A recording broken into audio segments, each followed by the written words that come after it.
Microphone check, 1, 2, 3, 4, 5, 6, 7, 8, 9, 10. This is a microphone check for C-SPAN. Check, check, 1, 2, 3, 4, 5, 6, 7, 8, 9, 10. Microphone check, 1, 2, 3, 4, 5, 6, 7, 8, 9, 10.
Welcome to the Subcommittee on Energy and Environment. For anyone who has been diagnosed with a life-threatening illness, one of the best words you can hear is remission, whether it's cancer, HIV, or some other illness. A battery of modern cures can reduce the disease to lower, perhaps even to undetectable levels. Yet even in remission, there is often unease that the disease could return, and the pestering, inevitable scientific and metaphysical questions arise: where did it go? Could it come back? Right now, we are in a similar state in this environmental disaster. After many trials and several false starts, BP finally created a system to cap and seal the well. Oil has not come from the Macondo well for about a month. We are no longer at the bleeding stage. A tourniquet has been applied to the well. And now, we are told, we may need to wait for the final procedure, the relief well, until September. And so, just like a patient in remission, we have reached a more stable stage of health with this spill. To say the well is capped is tantamount to a cure would be false confidence. Like unseen internal bleeding in a trauma patient, the veiled oil persisting in the Gulf poses continued risks. Today, we are here to ask the same questions about this spill as a patient or a doctor would of a disease. Where did it go, and could it come back? According to the most recent estimates, 4.9 million barrels of oil spewed from BP's well over the course of this 100-day gusher. Of that oil, some was captured, some was dispersed, and some evaporated or naturally dispersed. Yet, at least 1.3 million barrels still remain unaccounted for in the waters and marshes of the Gulf, an amount 5 times larger than was spilled during the entire Exxon Valdez disaster. Just as we are worried about rogue weapons sold on the black market harming the public, we must be vigilant about rogue oil from this disaster harming the public, putting a black mark on Gulf seafood or Gulf tourism. In addition to all the oil, millions of gallons of dispersant chemicals have been used in unprecedented ways. Just a few weeks ago, FDA told me that they had determined that dispersants have a low potential to accumulate in seafood and do not pose a significant public health risk through human consumption. While this news is welcome, it addresses only the issue of short-term toxicity. The FDA knows little about the long-term impacts that these compounds will have on marine life.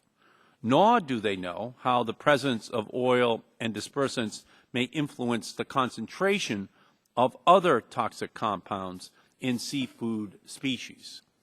We have yet to see the full picture of hazards posed by this spill. The work done by the FDA, NOAA, and EPA will be critical in ensuring that fish and shellfish from the Gulf is safe to eat for years to come. And so we will ask today, where do we go from here? Where should monitoring and cleanup efforts be focused in this new chapter of recovery and restoration? Are the clouds of oil suspended below the ocean surface still a concern? What about the plumes of methane gas? Where have these plumes gone, and will microbes consuming methane use up oxygen in the water, potentially asphyxiating areas of the Gulf? What impact will all the oil, methane, and chemical dispersants have on marine life in the Gulf and on Gulf seafood supply in the years ahead. Is seafood from the Gulf safe to eat today? Will it be safe to eat in the future? American families want the only oil in their seafood to be cooking oil. Ending BP's gusher in the Gulf does not by itself cure the harm that has been done. The treatment of the region from this disaster has only just begun. To have a successful, continued response to this spill, we need to do three things going forward. One, monitor the health of the waters, wetlands, wildlife, and people of the Gulf. Two, maintain the pressure on BP and others to continue the recovery and restoration process. And three, muster the attention of our entire country on solving the economic and environmental challenges from our continued dependence on oil, especially foreign oil. We have an extremely distinguished group of witnesses appearing before us today. We appreciate the fact that it is the middle of the summer. We know that many people have gone away. However, the oil has not gone away, and it is important for the Gulf of Mexico residents to know that the attention on this issue has not gone away. That is why we are having this hearing today. So let us turn to our first witness, Dr. Bill Lair. He is a senior scientist in the Emergency Response Division of NOAA, where he leads the spill response group. He has been active in spill research and response for more than 15 years. We thank you, Dr. Lair, for being here. Whenever you feel comfortable, please begin. Thank you, Chairman Markey and members of the subcommittee for this. Could you turn on your microphone? It should be on. Okay, and move it in, then there we move go. it in a little bit closer. Thank you. Thank you. Well, thank you again, Chairman Markey and members of the subcommittee for the opportunity to testify here for the National Oceanic and Atmospheric Administration's role in the recent Deepwater Horizon oil spill response. I would like to discuss the critical roles that NOAA serves during oil spills and their importance to their contributions to protect and restore natural resources, communities, and economies affected by this recent terrible event in the Gulf of Mexico. NOAA's scientific experts have been assisting with response from the first day. Could you lower your microphone a little bit? Just okay. Good. Thank you. That'd be better. Yes. Normally, I'm so loud that people don't even put me on a microphone, both on scene and through our headquarters and regional offices. NOAA's support has included daily trajectories of the spilled oil, weather data for short and long-term forecasts, special forecasts for cleanup operations such as the in-situ burning. NOAA experts analyzed the satellite imagery and also performed real-time observations to help verify the spill location and movement. In addition, NOAA scientists are providing expertise and assistance regarding sea turtles, marine mammals, and other protected resources such as corals. NOAA is also coordinating with the federal and states, co-trustees, and responsible parties to conduct a natural resource damage assessment, which is a process that quantifies the total losses and develops restoration projects that compensate the public for their losses. NOAA has also participated in a number of interagency expert teams. These include the flow rate technical group that estimated the size of the spill that you referred to, and also a joint effort with NOAA, the Department of Interior, the Coast Guard, the National Institute of Standards and Technology, and other outside experts to develop a oil budget calculator to estimate, for response purposes, the fate of the spilled oil. Now, there's been a lot of discussion on this budget, so let me get into a little details on it. Basically, according to what our experts were able to determine, the oil that was spilled could be divided up into four basic categories. About 1/4 of it was either recovered directly, was burned in situ, or was skimmed on the surface. Another quarter either evaporated or dissolved into the water column, and another quarter, as you mentioned before, several times the size of the Exxon Valdez, remains out there for cleanup purposes. And then another quarter was dispersed into the water column. Now, part of that was through natural dispersion, other was through the use of dispersants. Dispersants for the Deepwater Horizon spill were only used where oil was present on the surface, or they were applied at the wellhead on the seafloor. A total of 1.8 million gallons of dispersants were used. These the effects of the dispersants are being monitored by NOAA. Also, the dispersed oil. There are over 2,000 water samples have been collected in the deep waters of the Gulf, as well as analyzing for oil. They've also analyzed for the components of the dispersants, and thus far only one dispersant component, a propylene glycol, was detected in a sample that was close to the wellhead. In addition, EPA is monitoring surface water samples for presence of dispersant components near the shoreline, and my colleague from EPA can discuss that. Finally, to ensure the safety of fishermen and consumers, NOAA prohibited commercial and recreational fishing in certain areas of the Gulf of Mexico because of the spill. Now that the wellhead is capped and new oil is no longer flowing into the Gulf, NOAA scientists are going back into the spill area and taking seafood samples to determine which areas are safe for fishing. An area is only reopened to fishing if visible oil is no longer present in the area, and only after the seafood passes rigorous sensory and chemical testing. To date, every seafood sample from reopened waters or outside of the closed area has passed sensory and chemical testing for contamination of oil and dispersant. No unsafe levels of contamination of the seafood have been found. NOAA has begun to reopen portions of the closed area, but only after being assured that the fish products within the closed area meet the Food and Drug Administration standards for public health and wholesomeness. To conclude, the attention at this point is focused on evaluating fisheries for reopening, shoreline cleanup, monitoring of subsurface oil both near shore and in the deep water, and conducting natural resource damage assessment with our co-trustees. Thank you for allowing me to testify today, and I'm happy to answer any questions that you may have. Thank you very much, Dr. Lair. Our next witness is Mr. Donald Kramer. He is the Deputy Director of the Office of Food Safety at the U.S. Food and Drug Administration, where he is responsible for the administration of the FDA's seafood policy. He has been with the FDA since 1977. You may proceed, Mr. Kramer. Good afternoon. If you could, again, move that microphone in a little bit closer, please. Good afternoon, Chairman Markey and members of the subcommittee. I am Donald Kramer, Acting Deputy Director of the Center for Food Safety and Applied Nutrition at the U.S. Food and Drug Administration. With me is Dr. Vicki Seifert-Margolis, Senior Advisor to the Chief Scientist at FDA's Office of the Commissioner. Could you move that microphone in a little bit closer? A little bit closer, please. Just a little bit further closer? Thank you. We appreciate the opportunity to discuss FDA's role in ensuring the safety of seafood harvested from the Gulf of Mexico in the wake of the Deepwater Horizon oil spill. FDA is an active and integral part of the federal government's comprehensive, coordinated, multi-agency program to ensure that seafood from the Gulf of Mexico is free from contamination as a result of the oil spill.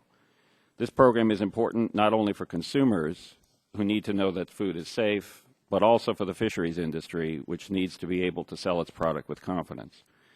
FDA is working closely with the National Oceanic and Atmospheric Administration, the Environmental Protection Agency, other federal agencies, and state authorities in the Gulf region. I'd like to note the high level of cooperation that FDA has experienced among these agencies, both at the leadership level and among the technical and scientific staffs that carry out the research, testing, and analysis needed to fulfill our respective missions. The federal government is taking a multi-pronged approach to ensure that marketed seafood from the Gulf of Mexico is not contaminated as a result of the oil spill. These measures include the precautionary closure of fisheries, the surveillance and testing of seafood products, and a heightened emphasis on FDA's hazard analysis and critical control point, or HACCP, regulations. Beyond our ongoing work to ensure that currently marketed seafood is safe, FDA, in conjunction with NOAA and the Gulf states, has developed a strict protocol for reopening closed fisheries in a manner that will ensure the safety of seafood from these previously closed areas. We are also planning for additional research into potential hazards to the food supply presented by crude oil and dispersant chemicals. The primary preventive controls for protecting the public from potentially contaminated seafood is the closure of fishing areas that have been or are likely to be affected by the oil spill. Immediately after the oil spill, FDA worked with NOAA and the states to ensure that the appropriate closures were put in place. These closures are enforced by federal and state wildlife officials as well as the U.S. Coast Guard.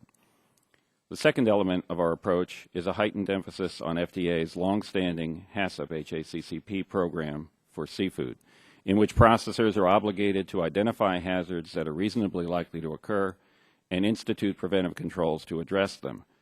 The framework of our seafood HACCP program is proving its value in the context of this extraordinary public health challenge. Over the past several weeks, FDA has conducted more than 300 inspections of seafood processors in the Gulf region to verify that they are implementing controls to ensure that they receive fish harvested only from waters in which fishing is permitted. The third element is a verification that the other controls are working properly. This is the analysis of a variety of seafood samples that have been commercially harvested from Gulf waters. We are testing for polycyclic aromatic hydrocarbons, or PAH, the primary contaminants of concern in oil.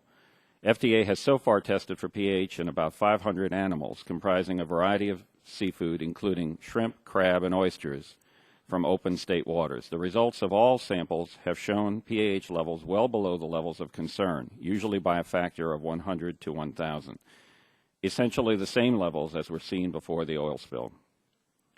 With respect to the reopening of closed waters, FDA, NOAA, and EPA worked in close cooperation with agencies in the 5 Gulf states to establish a single, agreed-upon protocol for reopening to ensure the safety of seafood harvested from these waters. Under the protocol, waters impacted by oil will not reopen until 1. All oil from the spill is no longer present in quantities or forms that could contaminate seafood. 2. A scientifically valid sampling plan is agreed upon. And 3. All samples from the area successfully passed both sensory and chemical analysis to ensure that they contain no harmful oil residues. In our sensory analyses, expert examiners check the odor and appearance of raw seafood and the taste and odor of cooked seafood.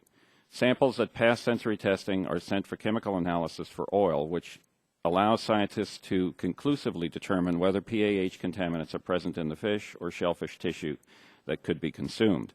To date, all samples have passed sensory testing for oil or dispersants, and the results of all chemical analyses have shown pH levels to be well below the levels of concern, again, by a factor of 100 to 1,000.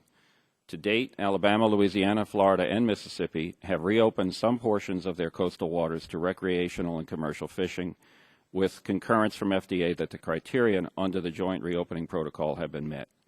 Additionally, reopenings are likely in the coming weeks. Finally, with respect to the impact of dispersants used in the Gulf on seafood safety, the current science indicates a low risk that these dispersants will bioconcentrate in seafood, and they are therefore unlikely to present a food safety concern. Further, NOAA and EPA data confirm that dispersants are not present at detectable levels in the overwhelming number of samples taken, water samples taken. However, out of an abundance of caution, and in order to gather additional information, NOAA and FDA are conducting additional studies to reaffirm that dispersants do not accumulate in tissues of fish and shellfish.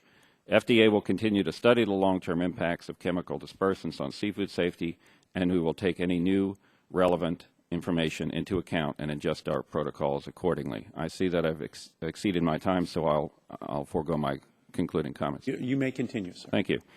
Then to conclude, Mr. Chairman, the safety of consumers is FDA's highest priority and the responsibility we take very seriously.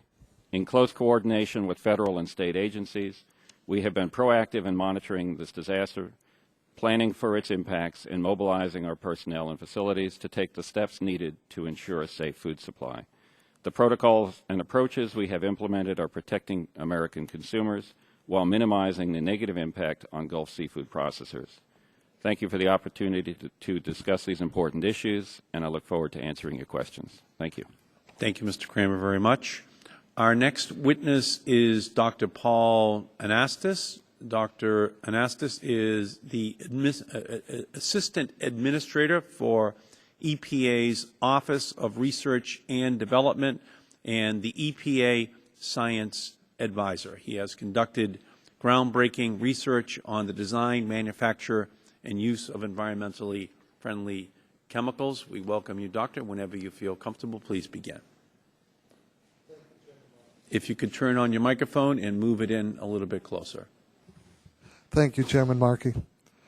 I appreciate the opportunity here to testify on the important issue of dispersants and their use in the BP Deepwater Horizon crisis. We have now passed day 120 of the BP oil spill tragedy, a tragedy that resulted in loss of life, livelihoods, and put the Gulf Coast ecosystem in peril. We are relieved that the well is currently sealed and that dispersant use has been reduced to zero. We hope and expect that this will continue to be the case. As the President has said, this tragedy does not end with the sealing of the well. The President and EPA are committed to the long-term recovery and the restoration of the Gulf Coast, one of our most precious ecosystems.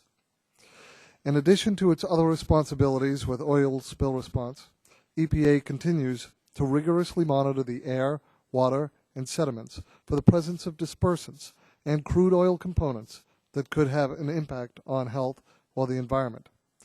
These data are posted on EPA's website and are publicly available. EPA has a role in the use of dispersants, which are chemicals that are applied to the oil to break it down into small particles. The dispersed oil mixes with the water column and is diluted and degraded by bacteria and other microscopic bacteria.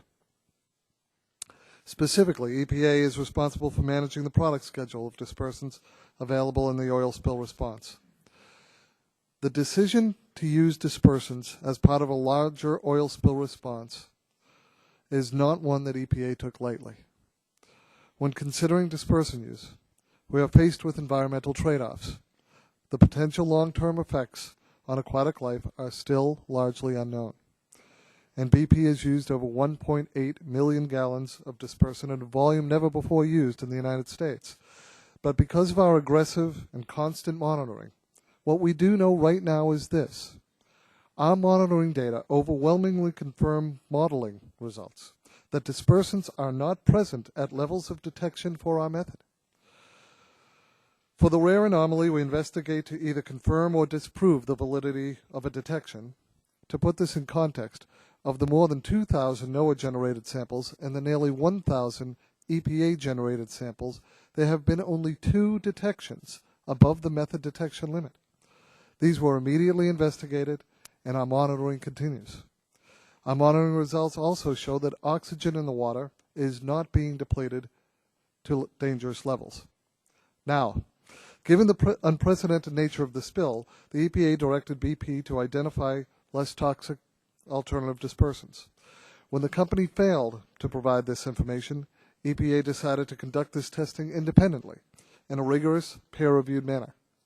Specifically, EPA conducted a Q-toxicity test to determine lethal concentrations of 8 available dispersants. First, we tested each of the 8 dispersants alone. Then we tested the Louisiana sweet crude oil alone. And finally, we tested mixtures of the oil with each of these 8 dispersants. These standard tests screen species called mysid shrimp and silverside fish to determine the relative hazard of each of the dispersants. These 2 species are widely considered to be representative of those found in the Gulf and were tested during a juvenile life stage when organisms are most sensitive to pollutant stress. The tests were conducted over a range of concentrations, including those much greater than what aquatic life is generally expected to encounter in the Gulf. EPA's testing delivered 3 important results. 1, all of the 8 dispersants, when tested alone, can be categorized as slightly toxic to practically non-toxic. 2, the oil alone was generally moderately toxic. 3, mixtures of oil in each of the 8 dispersants were no more toxic than the oil alone in these tests. All of these results indicate that the 8 dispersants tested possess roughly the similar acute toxicities. While these data are important, I want to emphasize that continued monitoring is absolutely necessary.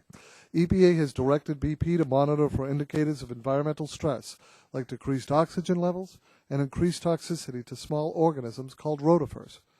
To date, we have not seen dissolved oxygen levels approach levels of concern to aquatic life. We have also seen no excessive mortality in rotifers.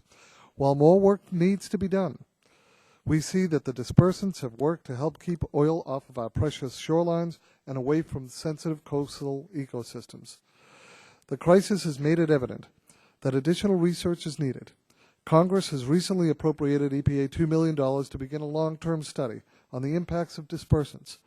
These funds will support research on the short and long-term environmental and human health impacts associated with the oil spill and dispersant use. We will also further our research efforts to include innovative approaches to spill remediation and to address the mechanisms of environmental fate, transport, and effects of the dispersants. EPA will continue to take science-based approaches to dispersant use. We will continue monitoring, identifying, and responding to public health and environmental concerns. In coordination with our federal, state, and local partners, EPA is committed to protecting Gulf Coast communities from the adverse environmental effects of the Deepwater Horizon oil spill. In conclusion, we will persist in asking the hard questions until we more fully understand the long-term effects of the BP oil spill and conduct the investigations required to enable the Gulf's long-term recovery. EPA is fully committed to working with the people of the Gulf, our federal partners, the scientific community, and NGOs toward the recovery of the Gulf of Mexico and the restoration of its precious ecosystem. At this time, I welcome any questions. Thank you, Dr. Anastas, very much. The chair will now recognize himself for a period of asking questions. Dr. Lair, intended or not, I think the reaction to the oil budget report that was released last week is one of relief. People want to believe that everything is okay. And I think this report and the way it is being discussed is giving many people a false sense of confidence regarding the state of the Gulf. Overconfidence breeds complacency, and complacency is what got us into this situation in the first place. Dr. Lair, how much oil was actually discharged into the Gulf? Can you turn on your microphone, please? Sorry. The best estimates of the combined efforts of the FRTG plus the Department of Energy National Laboratories, the best estimate to date would be 4.1 million barrels plus or minus 10%. So it would be 4.1 million barrels discharged. That were actually discharged into the environment. There was 800,000 barrels that was released from the wellhead, but was captured directly and pumped up above. So is the 8 million that the 800,000 included in the oil budget baseline? The oil budget baseline follows closely the form that is established by the Incident Command System Situation Unit for preparing categories of where to record the oil. And for the purpose of the response, that would be the standard procedure. So we follow the standard procedure, and yes, that is included in that budget for response. But that oil went directly into ships on that's the correct. surface and never was in the water at all. Is that correct? That's correct. The 800,000 barrels? So there were 4.1 million barrels that were actually discharged into the water. That's correct. Now, out of the 4.1 million barrels discharged, how many barrels are still in the Gulf or on its shores in some form? Probably about 3/4 would still be roughly, I would say, if we to go through the calculations that we have, the only oil that you would say that's actually removed from the environment would be that 800,000 plus the amount that was burned. The stuff that evaporated into the atmosphere is still in the environment. The stuff that's dissolved into the water column, the amount that dispersed into the water column is droplets plus the amount that was on the sheen on the surface or in small tar balls. So in that case, I would say most of that is still in the environment. It's not available for response, which was the purpose of the oil budget numbers. You cannot do any recovery operation on oil that's evaporated or is dissolved into the water column. So even according to the calculations of the oil budget, that is the report that was released last week, between 60 and 90% of the discharged oil, that is the oil that actually went into the ocean, remains in the Gulf of Mexico, and that would be between 2.45 and 3.675 million barrels. Is that accurate? I'd have to do the calculations here on my head, but when you were including your numbers there, I mean, the oil that evaporated, which was a substantial amount, whether it's still in the Gulf of Mexico, I don't, you'd have to look at which way, how it was transported by the wind. So I think you would want to stick with just the amount that would be in the water column or on the shoreline, and that would be the amount that we estimated as being naturally dispersed or chemically dispersed, and the amounts that are on the shoreline. Now, some of that's been recovered on the shoreline as well, and the amount that's been dispersed is biodegrading. We still are working to determine the rate. So, the numbers that we put in the budget calculator for response purposes to answer the questions about what's the fate of it in the long term, that's a different question. That's for the damage assessment. So, Dr. Lear, I'm interested in understanding how BP has performed in terms of removing spilled oil from the Gulf before it hits land. What percentage of the oil that was spilled into the Gulf was actually removed from the ocean? I'm talking about burning and skimming and actually removing the oil from the ecosystem. Here we are. That is of Yeah. the four. Now, of course, you want to. Let me state it. Of the 4.1 million barrels of oil that actually went into the ocean, what percent was removed by BP? I'd have to redo these calculations since we were based on the 4.9 million as opposed No, but to. Are you talking about actually the only issue that I think that the American people are concerned about is the 4.1 million barrels that actually went into the ocean.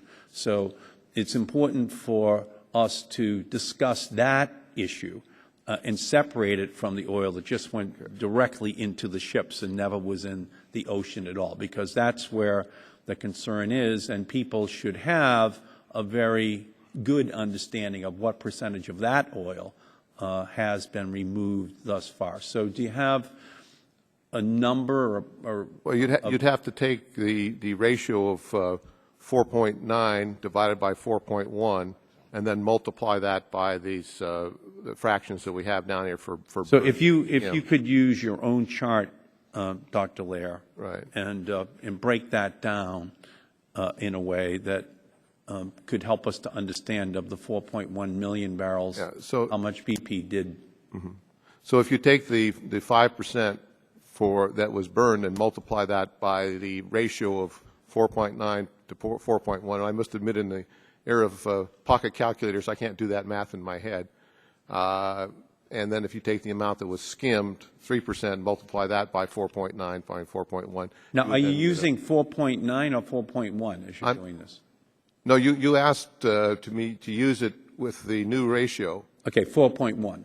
Then I have to multiply those numbers by that ratio. I could get a calculator here and see what that ratio is. Do you have assistants here with you? Has anyone accompanied you here this morning, Dr. Lair?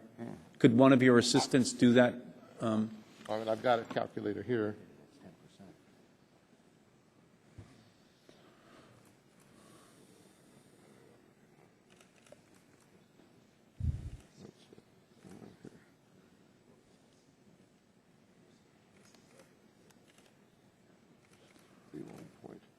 So I need to multiply by 1.2 times each of those percentages. So, so roughly, the burned would then be, roughly be 6%, and the skimmed would be, this is their Georgia numbers. The skim would be 4%. Roughly. So between the skimming and the burning, 10% of the 4.1 million barrels would have been removed from the ocean, leaving 90% unaccounted for. Well, there would also be whatever was recovered on the shoreline, which we didn't. No, that's what I'm saying. So let's in the arithmetic we're doing right now. So that's so the skimming, the burning is 6%, the skimming is 4%. Right. So let us continue then with the arithmetic. What else? Okay, so then you had whatever was captured in the residual, and we have not quantified that quantity and how much of that as they do the beach recovery and so on. So I can't give you the numbers on that. We were, again, looking at it for response purposes. So, again, let's recapitulate here for a second. 6% was burned, 4% skimmed, and an unknown amount was collected on the beaches. Is that correct? Right. And that has, and can you tell us the reason that has not been calculated yet? It was mixed in with, you don't pick up just oil on the beaches, you pick up oil and debris, and that's a question of trying to separate that out. It's not a simple process. Has there been even a range that has been put together in terms of some estimate of how much oil that might represent? There may have been. I'm not aware of it. I could get back to you and get that answer to you. Okay. Well, in the wake of the Exxon Valdez spill in 1989, both the Government Accountability Office and the Office of Technology Assessment published reports looking at the capacity to recover oil after a major spill. They found that given technologies available at that time, we could really only recover 10 to 15% of the spilled oil. So it seems to me that BP's oil recovery effort comes in on the low effort of what was achievable 21 years ago. You seem to have come in at the number of approximately 10% plus whatever was on the beaches, but still within that range of 10 to 15% that was determined to be recoverable after the Exxon Valdez spill. Would you agree with that?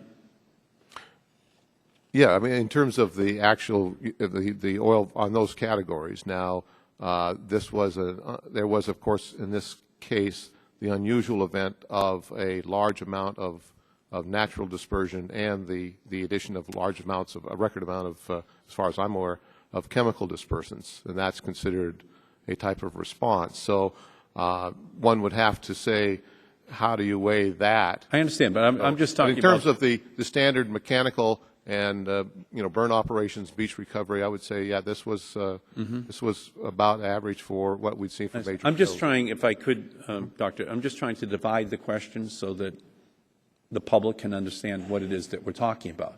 So in terms of just recoverable oil, it's somewhere in the range of 10%. Yeah.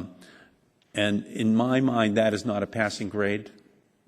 Only 10% of the 4.1 million barrels actually having been recovered.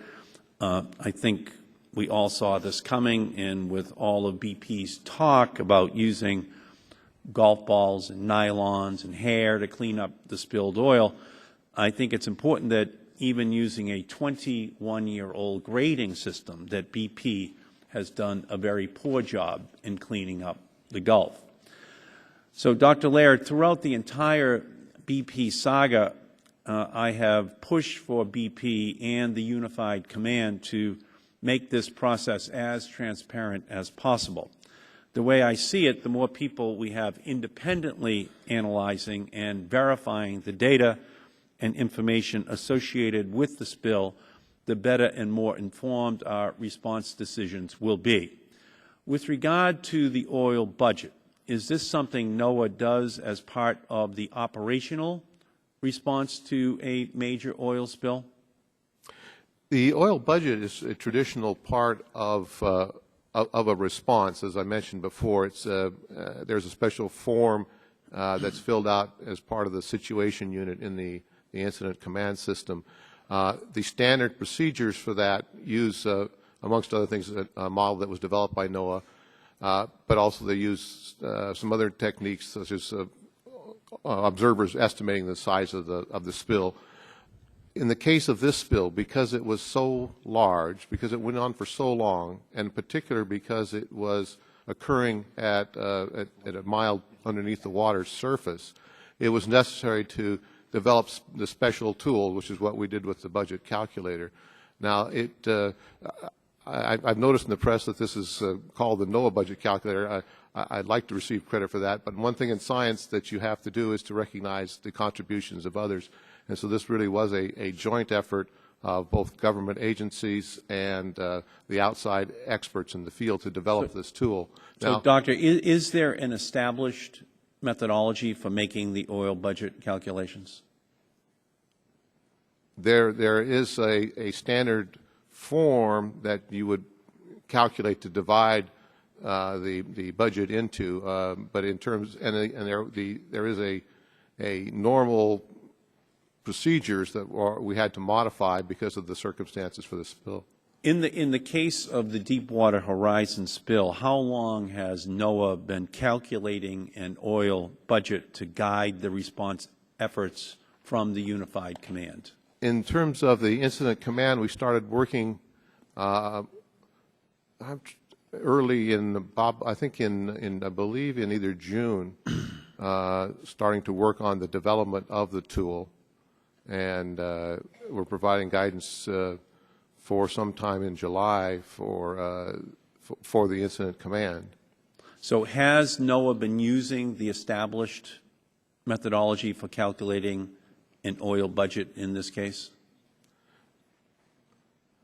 I'm going to have to ask for clarification. What do you mean by it? We did use the standard procedures for estimating oil for each of the techniques based on methods that have been used in the past, but were modified. Let me give you an example. In calculating dispersion, natural dispersion, this is based on looking at something called the energy dissipation rate that's due to breaking waves. Now, we, of course, obviously in the case here, where we had a plume that was subsurface, we didn't have breaking waves, but we did have an energy dissipation rate.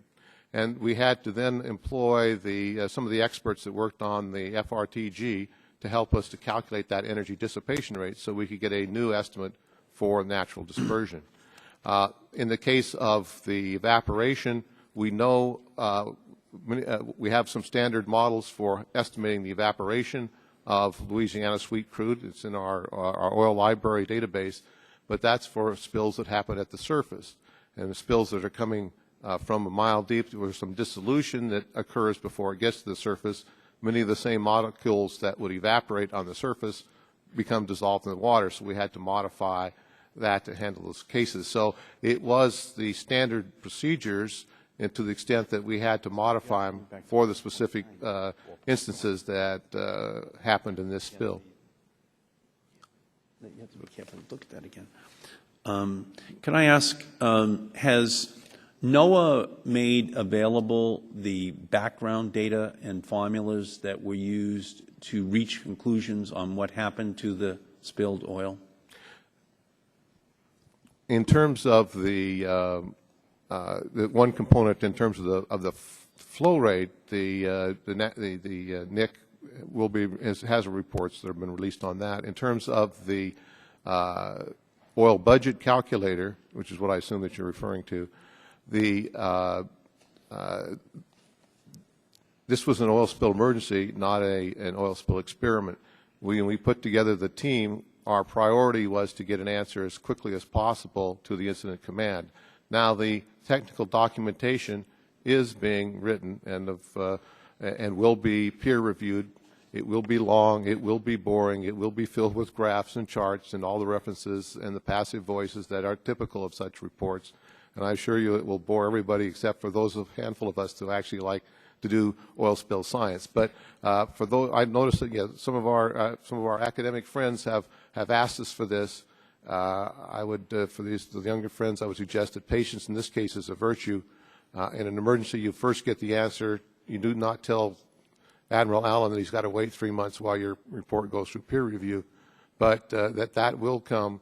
We welcome people's comments on it. I would encourage the new people who are coming into the field from from non-traditional areas of this to stay interested in it. We'd like to welcome the new blood, but you're going to have to wait a little bit for that report to get out.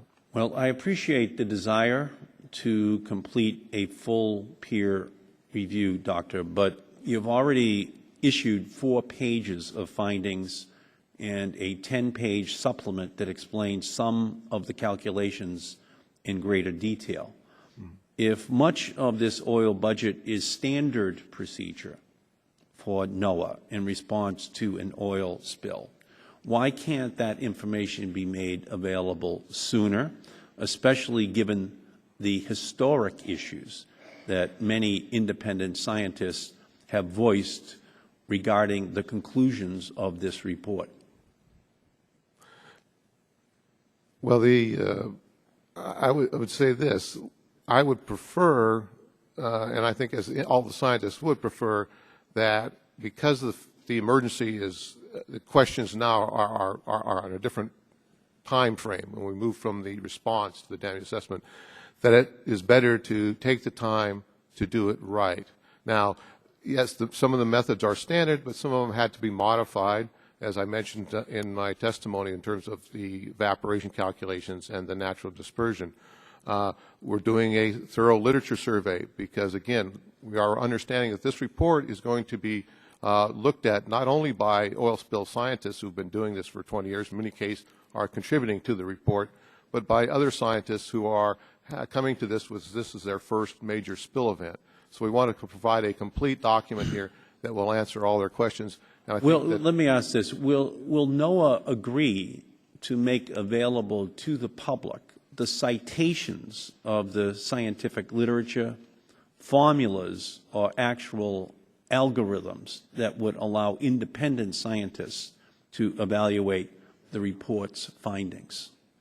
of course. Will you release that now?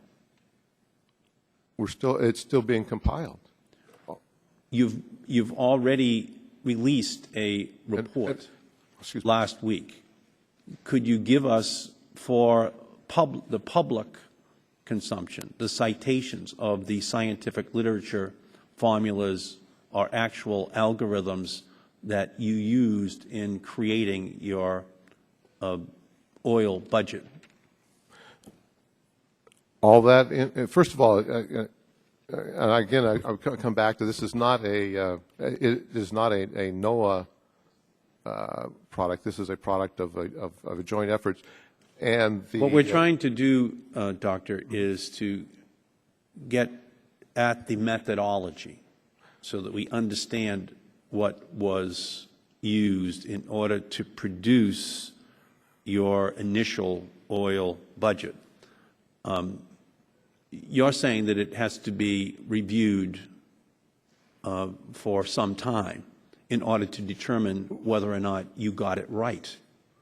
And so in order, I think, to ensure that we have this done in a time frame that provides the information to the residents of the Gulf of Mexico, that you release these algorithms, you release the scientific literature that you relied upon, so that there can be independent eyes, independent judgments that are also allowed in real time to be able to make judgments as to whether or not the formula which was used was the correct one to be used, given the consequences to the public if that formula was not constructed accurately. Will you, in other words, would you support making that information available to the public? Speaking for NOAA. Well, for NOAA, and I would assume that all the experts that contributed will also be releasing this information. That's what the purpose of the report is. Representative Markey, what we're doing in this case, is going through the standard procedure, which is done for a scientific report. We get the experts; they all contribute to the report. We send it back to them for them to look at, to make sure that we've got their comments and their opinions and their assessments correct. And then we send it out, as you say, to independent scientists. That's what a peer review is. We send it out to people, and we'll welcome recommendations for peer But review. when will that happen, Doctor? What's that? What is the time frame for that to happen? Well, it's been delayed by a week because I'm having to come here, but we're hoping to get it out within 2 months. 2 months, yes. That's not timely enough, Doctor. That's the problem. That's what we're trying to get at right here. We're trying to telescope the time frame that it will take in order to get that information into the hands of independent scientists. So you don't want to make all of the data and models available, but you've given us conclusions that result from these models of the data. You then say you don't want to make the models and data available to outside scientists because you are still having everything peer-reviewed post-release of your budget report. That is, to me, unacceptable. We need to have that information.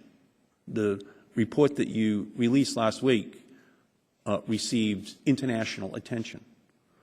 There are many people who are making decisions based upon that report. So it is important right now, Dr. Lair, for that information then to be made public, so that not only is it being peer-reviewed in the regular process, but because of the real-life consequences for the lives of the people in the Gulf of Mexico and outside of the Gulf of Mexico, because of the toxic nature of the material in the Gulf, that information be made public. There is too long of a gap that is going to elapse under the process that you have adopted. The real issue here is that the public has a right to know right now what is going on in the Gulf of Mexico, and your report should be analyzed by others right now, so that we're sure we got it right. Because if your numbers are wrong, 2 months from now could be too late in terms of the remedial recommendations which are made to the public, to the fishing industry, to the consuming public in terms of the consequences for their families. So I ask again for you to release that information, that data. The flow rate team estimated that 4.9 million barrels of oil flowed from the Deepwater Horizon well. The uncertainty of this estimate is plus or minus 10%, as you said. Does NOAA have certainty with regard to the figures for the estimates of what happened to all 4.9 million barrels? What is the best and worst case estimate for the residual oil that remains in the Gulf? We have, we do, as part of the calculator, do have the estimates of uncertainty for each of the various processes. So, for example, in terms of the burn, there are some ASTM standards for the burn rate that were applied to this spill. It gives us a high degree of confidence, and we have very low uncertainty for the estimates for that. For evaporation and dissolution, again, we have taken samples and matched them up with models from both NOAA, from the Environment Canada, and from a large research organization in the European Union. and those results match closely, so we have a fairly confident on those values. Now, when we get into the dispersed oil, the uncertainty becomes becomes larger, particularly for the use of the chemical dispersant subsurface, which is a new experience to us. And we were very conservative there, but we have a large error bound. Now, we've employed the expertise of the National Institute of Standards and Technology, who has brought in some very excellent statisticians to calculate the net uncertainties on it. That's given in those extra pages that I believe that you were given there. But that will also be in the final report. And Representative Markey, I will commit today to do whatever I can to speed up the report. I appreciate the concern on it. I hope that you and the public and the other academics appreciate that because of the importance, because of the points that you just stressed, we want to make sure that it's done right. And that's why I'm making sure that we brought in the experts and we're having a peer review. Here's the thing, Doctor. You shouldn't have released it until you knew it was right, because so much is going to depend upon that release. And if you are not confident that it is right, then it should not have been released, okay, because it basically sent a signal with regard to how much of the problem remains. And that is really something that is obviously of great concern to people who live in the Gulf. They don't want to be forgotten. They don't want this to be downplayed or lowballed, which is in some quarters what has happened since that report was released. So I think it's important, since it has been released, to be examined right now so that we can be sure that those numbers were accurate, and independent scientists can quickly look at the formulas and corroborate or question. But it should not be something that's done in a boring academic setting over a prolonged period of time. It is something that has to be done in a dynamic setting in real time because of the resources that may need to be dedicated to this problem to ensure that it is remediated in a shorter period of time than otherwise if your estimates are inaccurate. So that's critical. And from a political perspective, the longer the time that elapses is the lower the political pressure and the public attention will be there to ensure that the resources are brought to the problem.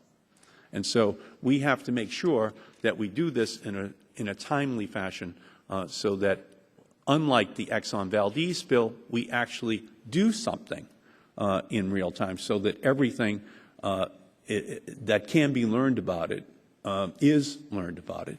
And you agree, Doctor, that this is at least, that is the amount of oil which is still in the Gulf of Mexico and unaccounted for is at least 5 times the size of the Exxon Valdez spill. You do agree with that? Well, I agree that this is, and I also would note that that NOAA is taking a lead role in monitoring the oil that's out there.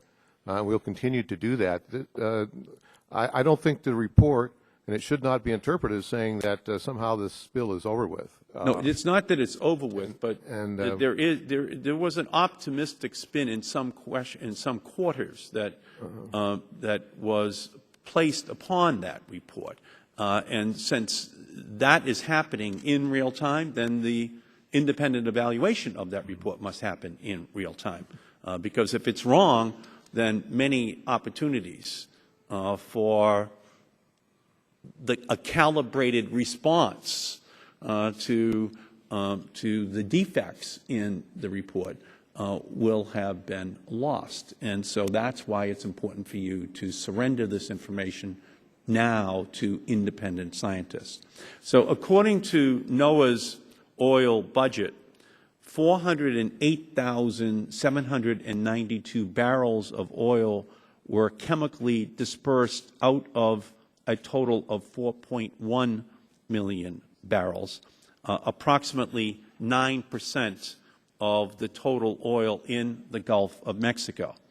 This means that 43,900 barrels of dispersant were needed to get rid of 408,792 barrels of oil. This means that 1 barrel of dispersant dispersed just over 9 barrels of oil. Yet, according to your budget documentation, a dispersant to oil ratio of 1 to 20 is considered successful. Dr. Lair, it seems to me that the ratio used in this disaster of 1 to 9 would not be successful by NOAA's own definition. Would you agree with that? What we did for, and this was an area that we had the hardest time, excuse me, calculating, was the effectiveness of the chemical dispersant. The dispersant that was applied subsurface were what we would call ideal conditions. We made sure, that the oil was the dispersant was being injected into the oil, so it was making direct contact. It was a very turbulent flow regime there.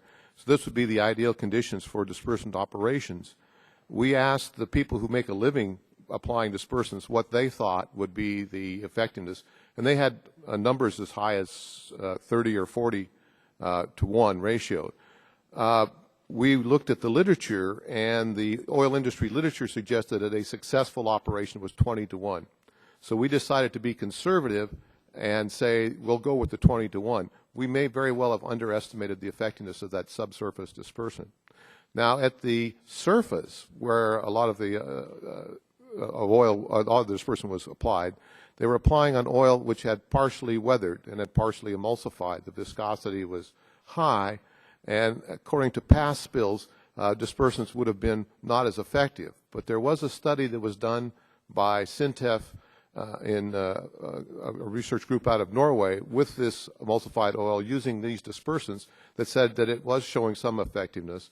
Plus, there were some observations on scene by NOAA personnel and Coast Guard personnel that suggested that the surface operations were being at least partially effective. So what we did was to scale down what we would estimate would be the effectiveness of the surface operation by, I believe it was, we estimated it would be like 4 or 5 barrels per amount of dispersant sprayed, and that would take into account that some of the dispersant did not interact with the oil. You're spraying from the air, you don't always hit the oil. And secondly, that the fact that the oil had emulsified to such an extent that it was more difficult to disperse and form the small droplets that are necessary for the oil to disperse in the water column. So, Dr. Anastas, according to the budget documentation of dispersant to oil ratio, 1 to 20 is considered successful, but this was a ratio which was 1 to 9. Do you believe that that constitutes a successful application of dispersant? I think my colleague, Dr. Lair, noted the significant uncertainty in the estimates of dispersion.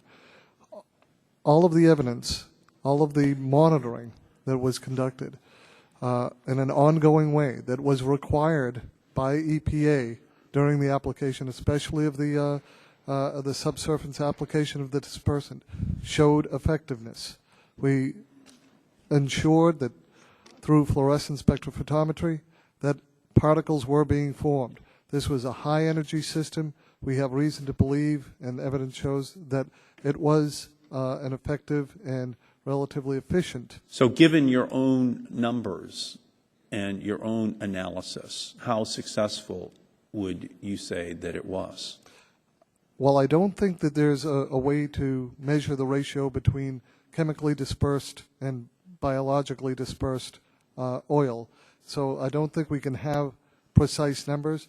I do think that the estimates, as Dr. Lair noted, of whether it's 20, 30, or 40 to 1 in terms of a ratio, would be more in the potentially in the ballpark. Okay. Well, dispersed doesn't mean exactly the same thing as gone, does it? No, it does not. For example, if I put a spoonful of sugar in my iced tea and stir it, the sugar is dispersed. You can't see it. But if I then drink the iced tea, it still tastes sweet because the sugar is still there. The sugar is dispersed, but it is present. Isn't that somewhat analogous to the situation we face in the Gulf with this dispersed oil as well? Not exactly. The sugar dissolves in solution. Dispersant means that it's being broken up into small particles that the whole purpose of which is to make them more ingestible and digestible by the microbes, because the only time that oil actually goes away is when it's degraded. Now, that degradation can happen through biological processes. It can happen through physical processes. Physical processes, when it's broken down by the water itself, is called hydrolysis. When it's broken down by temperature, it's called thermolysis. When it's broken down by light, it's called photolysis. These degradation processes all combine, and the whole purpose of the dispersants is to make it more accessible to these degradation processes. What is the time frame for that process to take place? How do you measure that in terms of the actual amount of oil that is, as a result, more subject to being consumed because the dispersant has been released? How can you measure that over such a vast area?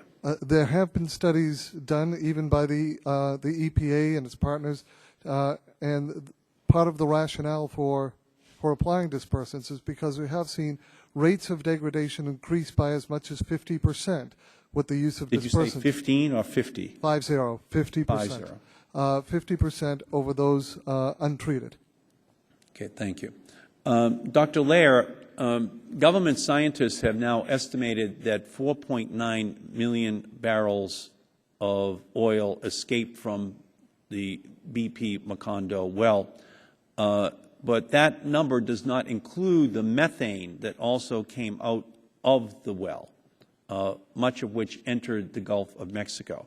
Although the impacts of methane are not well understood as that of oil is understood, we know that it has the potential to cause harm when released at such significant levels above the natural seepage of methane in the Gulf. As a part of the Natural Resources Damage Assessment and associated restoration plan, will NOAA be looking at the impact of the release of methane from the BP well? In terms of the effect, I would believe that the NERDA folks would take that into consideration for sure. Yeah. Now, I'm not part of the damage assessment team. We have a different group that does that, and the budget calculator did not take into account because it was a oil budget calculator. There is no response to dissolved gases that you can't put skimmers out and so on. So that's why it wasn't in the report that you saw. But in terms of the damage assessment, certainly you would take into account all the hydrocarbons that were released and what effects they would have on the environment. Okay.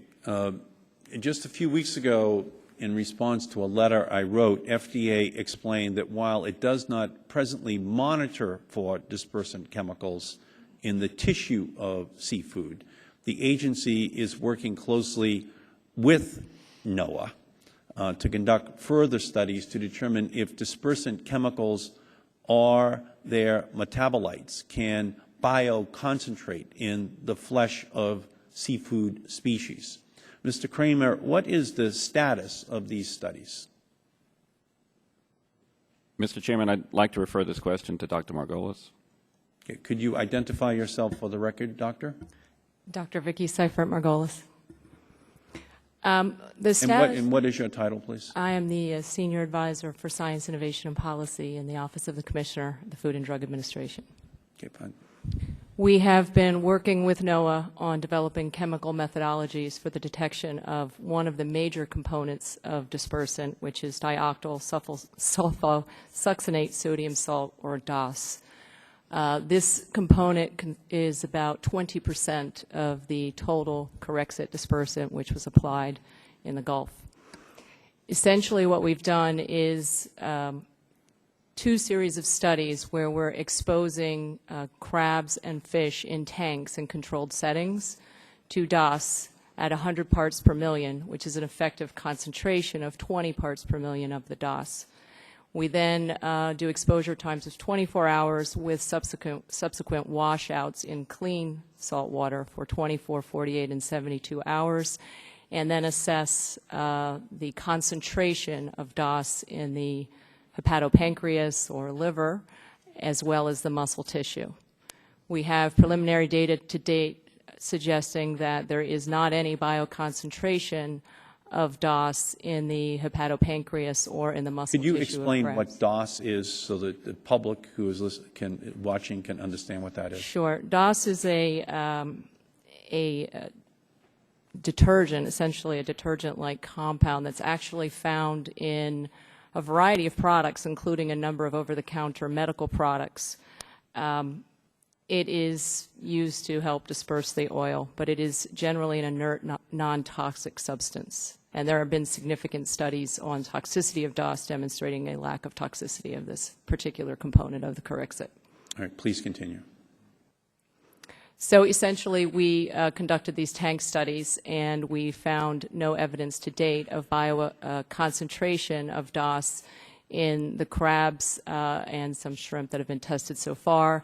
We are still actively assessing these samples in the controlled setting, and additionally, we are able to go back to all of the retrospective samples which were collected because this particular component is present in the fraction or extract that we made for monitoring PAH for the reopenings. What about the other components of Corexit in addition to DOS? Have you done the analysis of the other components of Corexit, this chemical that was shot into the ocean, in order to determine the toxicity of those components? We have not. We have started with this as a marker for DOS because it is one of the principal components of the Corexit and therefore will be very readily detectable. So it essentially serves as a marker for the dispersant. What is the time frame that you are going to use in order to do an analysis of the other components in Corexit to determine whether or not there is a toxicity, there is a danger that could attach to it if human beings consume that chemical? Some of the other components that are present in Corexit, such as the petroleum distillates, would be found in our PAH analysis as well. So it would be difficult to distinguish those from petroleum distillates in the oil itself. We are not currently looking at any of the other components of Corexit. You are present. Could you repeat that, Fawn? We're not currently doing tests on the other components of Corexit right now because we wanted to establish the methodologies using the principal, one of the principal components, which we felt we could detect readily as a first step. How long will it take you before you actually conduct experiments on the other components? I can't speak to that because it's not clear whether or not we have the methodologies in hand to detect all those at the present time. So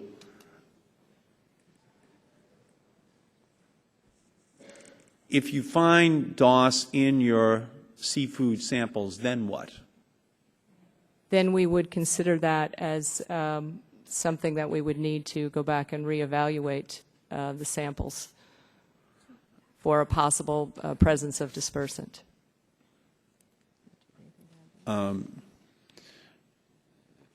Are there potentially other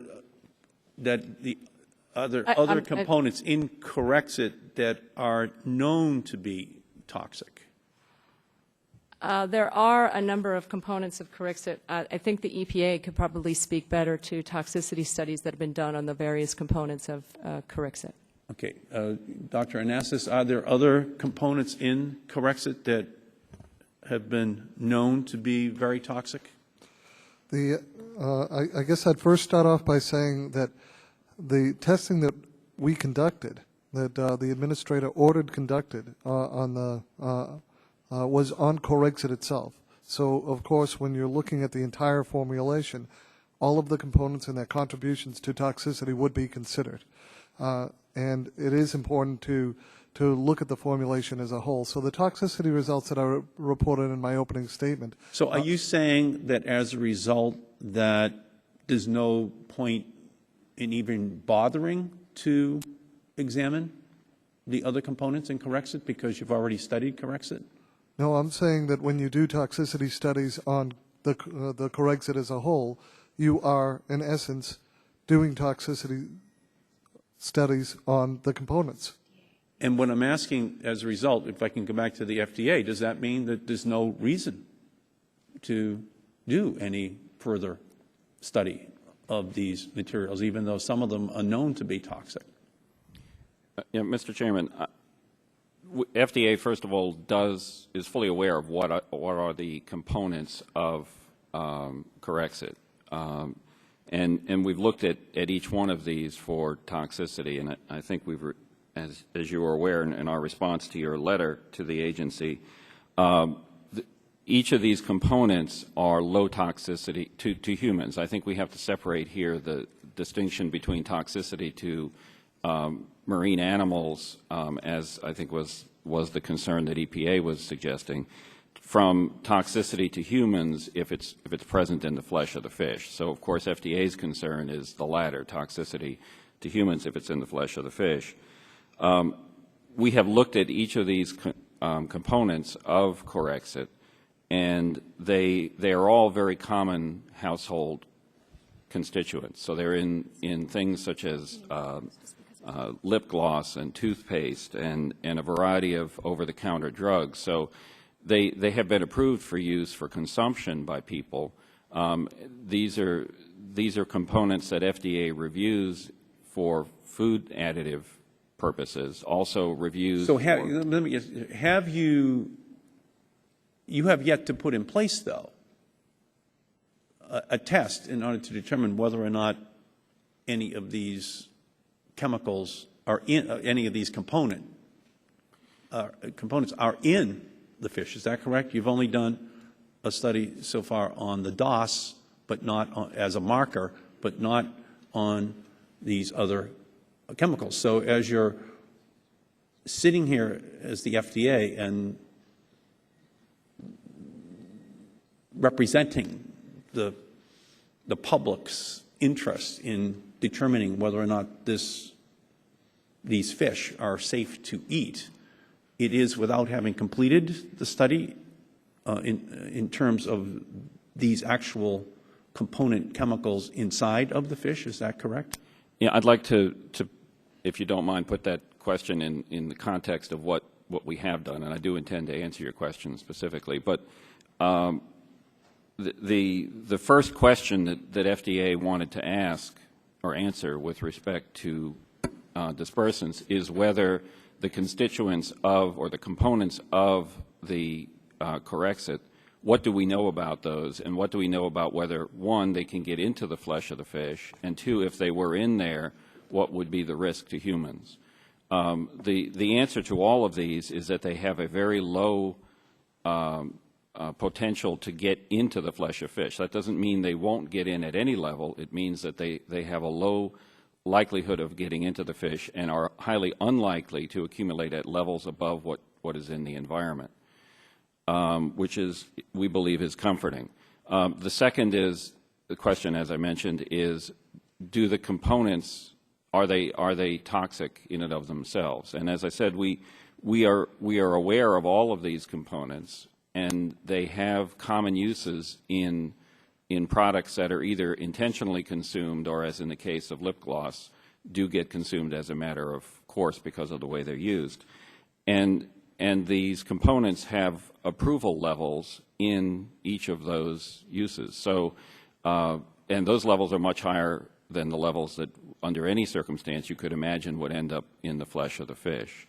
So it is true that we've decided that in the case of DOS, in particular, at least as a starting place, we are looking to see whether we want to confirm in a definitive study what we already believe we know the answer to, and that is that it's unlikely to bioconcentrate. And as Dr. Margolis put forward a minute ago, the studies, although just underway at the current moment, but the preliminary information is very suggestive that they will not bioconcentrate. So again, confirming what we believed we already knew. It's a reasonable question to ask if we can look at the other components. I think that's something that we ought to do. Just so I can understand, Doctor. So right now, in the parts of the Gulf that have been reopened for fishing, you have okayed the consumption of that food, those fish, even though you haven't completed testing on the component parts of Corexit. But with the belief that it does not accumulate in fish at a level that would pose a danger to the public as they consume that fish. Is that correct? It is correct to an extent, but what I would like to clarify is that we are doing some analysis of the fish. This is through the sensory testing that I explained, or that I mentioned earlier. And to give you an understanding there, these are experts who are trained. I think there is a misunderstanding by many about the nature of this test. Quite frankly, these are folks who go through significant training. Not every one of them can get through that training and demonstrate the skill to be able to pick up different odors. But the panels that we have in place in the Gulf Coast now, these are both NOAA and FDA people working together, are truly expert, and they've been calibrated against the standard of seawater, oil, and dispersant that was collected at the well site, so they can detect that combined odor. They were also calibrated specifically against the odor of dispersant, which has a much milder odor but still detectable. And so all of the samples that we're using for reopening of waters have been run through this analysis. We recognize that there's more comfort in having a chemical test, and that's the reason that we've engaged with NOAA in the development of the chemical test for the DOS component. We believe it's highly unlikely that dispersant will be present by itself, but there's certainly the possibility that it could. So that's the purpose for that analysis, for the development of that test capability. But again, I don't want to suggest that we lightly came to the conclusion that the components of Corexit are unlikely to accumulate, and if they did, are non-toxic. There's an extensive body of science around all of these components, which FDA has looked into. So we are, as we have said and made in public statements, we are confident that that based on the current science, the likelihood for bioconcentration in fish is very low, and should it occur, the toxicity of those components would be very low.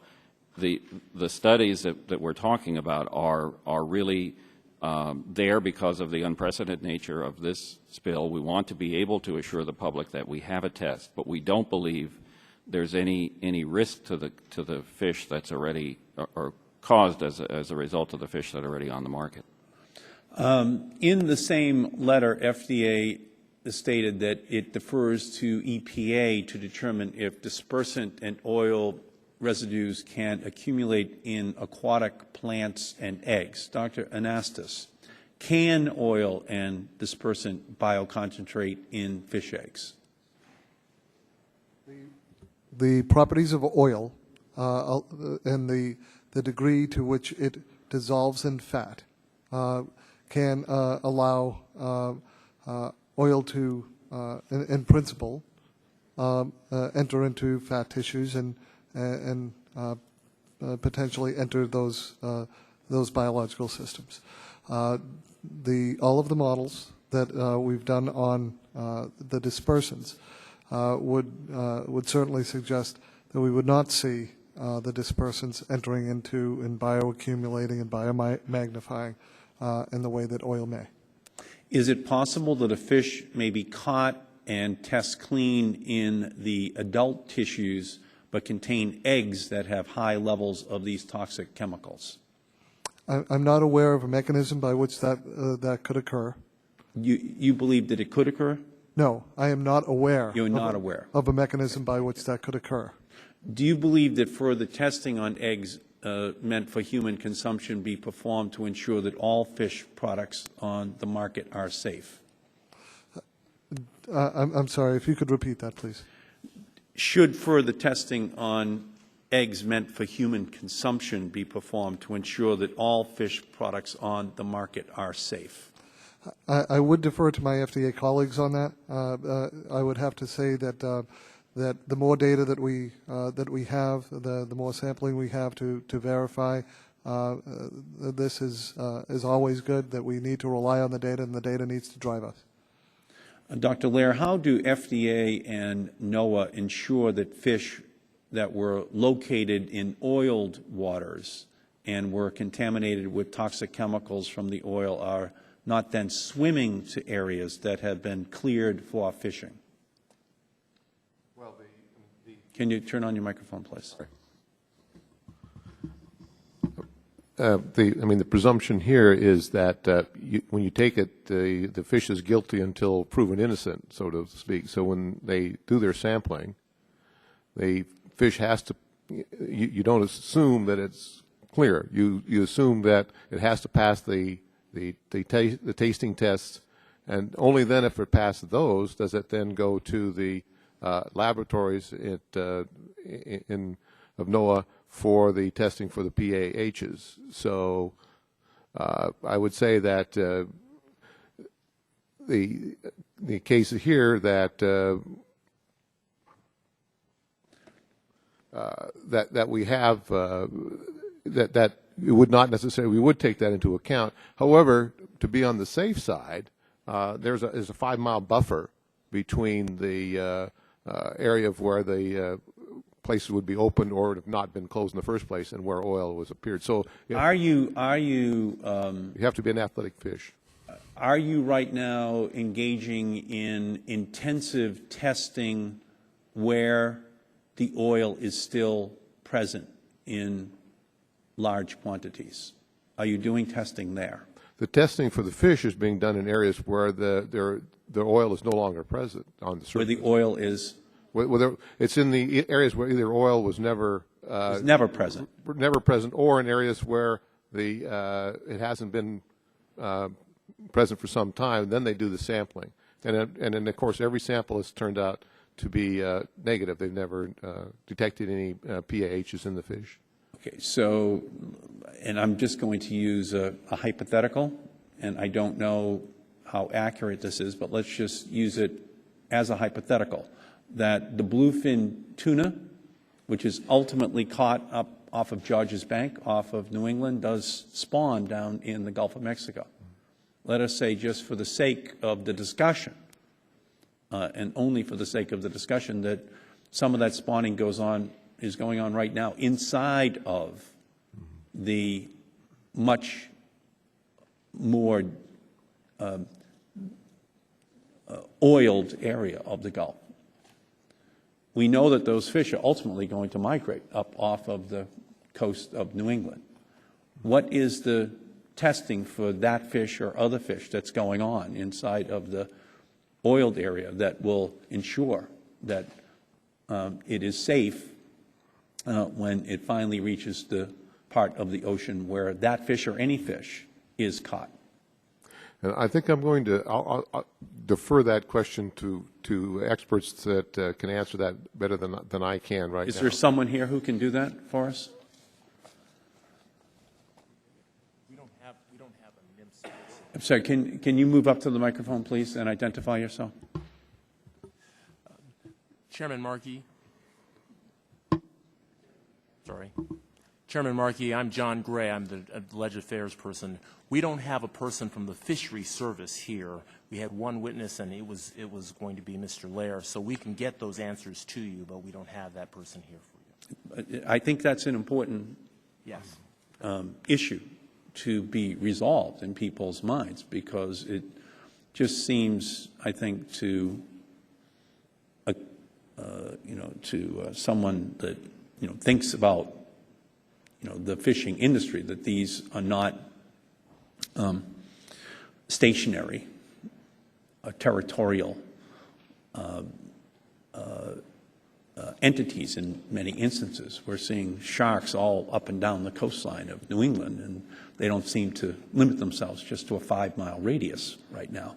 And just to say, don't worry about it a few miles further away, the sharks only stay within a 5-mile radius, doesn't seem as though that would be the kind of warning that the public would think was sufficient in order to guarantee the safety of their families. So I think this is important information for us to have, and the more that it can be put in very simple terms for the public, is I think the better it will be for the fishing industry and for the consuming public. Mr. Kramer, you're seeking recognition, Mr. Kramer. Yeah, I would just like to respond a bit on that. I think there are several answers to that question, or several pieces of the answer to that question. The NOAA testing has included testing outside of the closed areas, and the purpose of that testing was to look for whether or not, first of all, to determine whether or not the closures were sufficiently protective. So this 5 nautical mile buffer zone that was put around it, we believe is sufficiently protective. The question, though, comes, was it sufficiently protective? So testing was performed outside the area in which the closures were. Beyond that, both NOAA and FDA have done market sampling. So this is fish that were commercially harvested, certainly in appropriately open waters, and then so samples were collected there. And we believe we would have picked up any indication that there were fish that had higher than expected levels. And then finally, especially true for finfish, they clear the PAHs very rapidly from their body, usually within a matter of days. So a scenario of a fish that's contaminated in a Gulf making it up to New England, I think, is highly improbable, and we don't believe that that would be something that consumers should be worried about. Are you actually testing for that, though, given the unprecedented underwater experiment? We are testing Gulf product that is product that's been commercially harvested in the Gulf, and that is currently being marketed. So we are testing that product, and again, it is not showing levels of PAHs above the background levels that were there before the spill occurred. So we believe that the fish coming out of the Gulf do not have levels that are of concern. Mr. Kramer, is the FDA monitoring seafood recovered from the Gulf for the presence of heavy metals present in crude oil? We are not, no, but there is a NOAA program, the Mussel Watch program, that it's a bit of a misnomer in the Gulf in that it's not mussels that are being tested, it's oysters. But these are what we would call a sentinel species, in that they are the species that is most likely to absorb contaminants, including heavy metals, the most likely to hang on to that within their flesh, and also the species most likely to bioconcentrate, that is, have it at levels above what would be in the environment.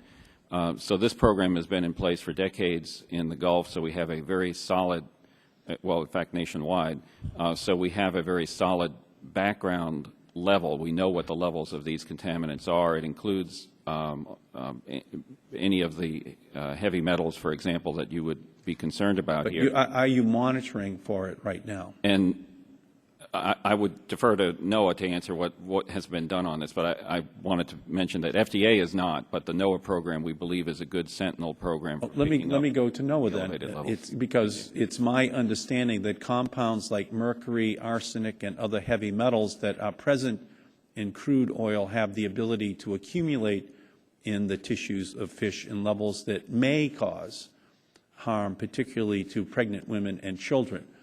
Has the FDA or NOAA here examined seafood for the presence of heavy metals? Dr. Lair. There is some that are being as part of the Mussel Watch program in the area. Again, I'm going to defer to my colleagues at NIMS to answer that correctly, and we'll get back to you with an answer for that. So, Mr. Kramer, back over here at FDA, you don't screen for heavy metals. You think that NOAA may, but yes, the witness today does not know the answer to that question. I hate to speak for NOAA in this regard, but it is our understanding that NOAA has collected a sampling run, if you will, from one end of the Gulf to the other, where they would normally collect for the Mussel Watch, but that the results are not yet back. So we don't have analyses of them. We do not expect to see an increase based on this spill, but certainly those results will be confirmatory of that. Well, Mr. Kramer, I wrote a letter to the FDA on this issue of heavy metals 6 weeks ago, and I have yet to receive an answer from the FDA. So, and I apologize for that, Mr. Chairman. I would be happy to respond to those questions at this time. If yeah, I would not have asked the question if I did not believe that it was important. I mean, heavy metals obviously have a danger that attaches to them, and to have this kind of regulatory black hole be created here today between the FDA and NOAA in terms of knowing what the response is to testing for heavy metals in these fish, which we know can accumulate in fish, is something that obviously should have been identified within the last 6 weeks since I wrote the letter. When can I expect that response from the FDA? in a matter of days. Thank you, Mr. Kramer, very much. Dr. Lair, how does FDA and NOAA ensure that fish that were located in oiled waters and were contaminated with toxic chemicals from the oil are not then swimming to areas? I'm sorry, I've already I think you asked that question. Let me move on to the FDA and NOAA. You have agreed on a protocol to examine when closed federal harvest waters can be reopened. That protocol relies heavily on surveillance tests and sampling that generate data about the concentration of particular contaminants found in seafood. It is my understanding that there have been fishery reopenings in state waters within 3 miles of the coastline of Louisiana and Mississippi. Does NOAA and FDA have access to the data that is used to drive the reopening decisions in state waters within 3 miles of the coastline of Mississippi and Louisiana? Mr. Kramer. Thank you, Mr. Chairman. The answer is yes. The protocol that was developed jointly by FDA, NOAA, and EPA, along with the 5 Gulf Coast states, calls for the states to provide that data to FDA and NOAA.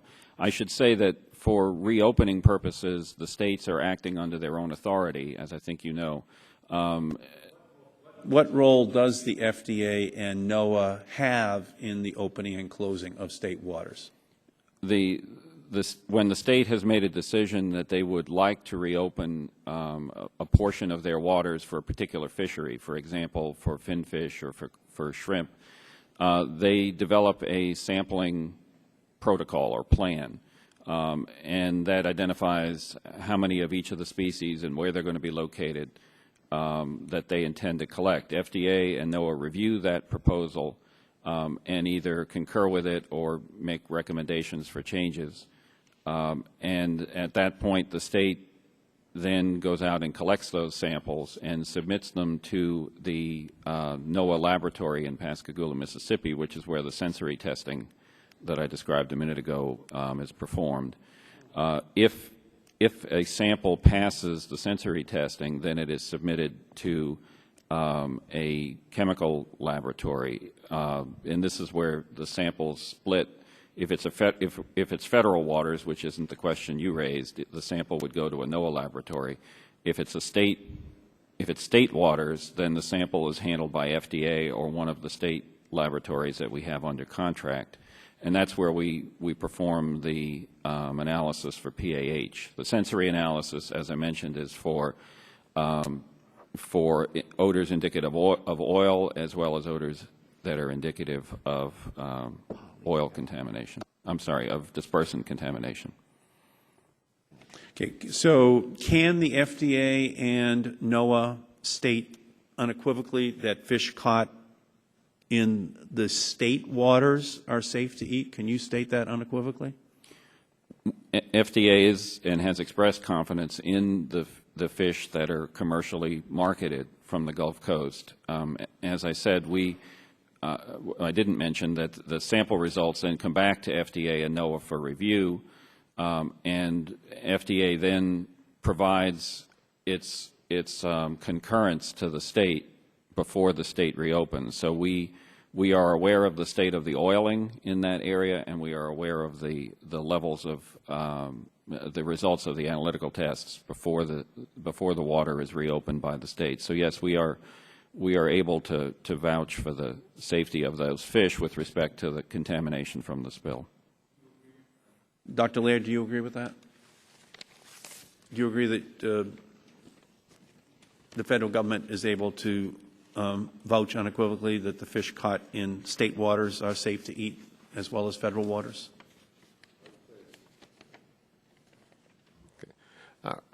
I would say that the fish caught is meeting all the standards that were developed by FDA and NOAA.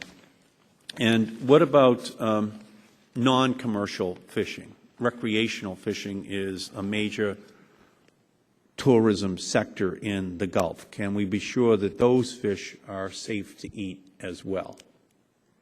Mr. Kramer.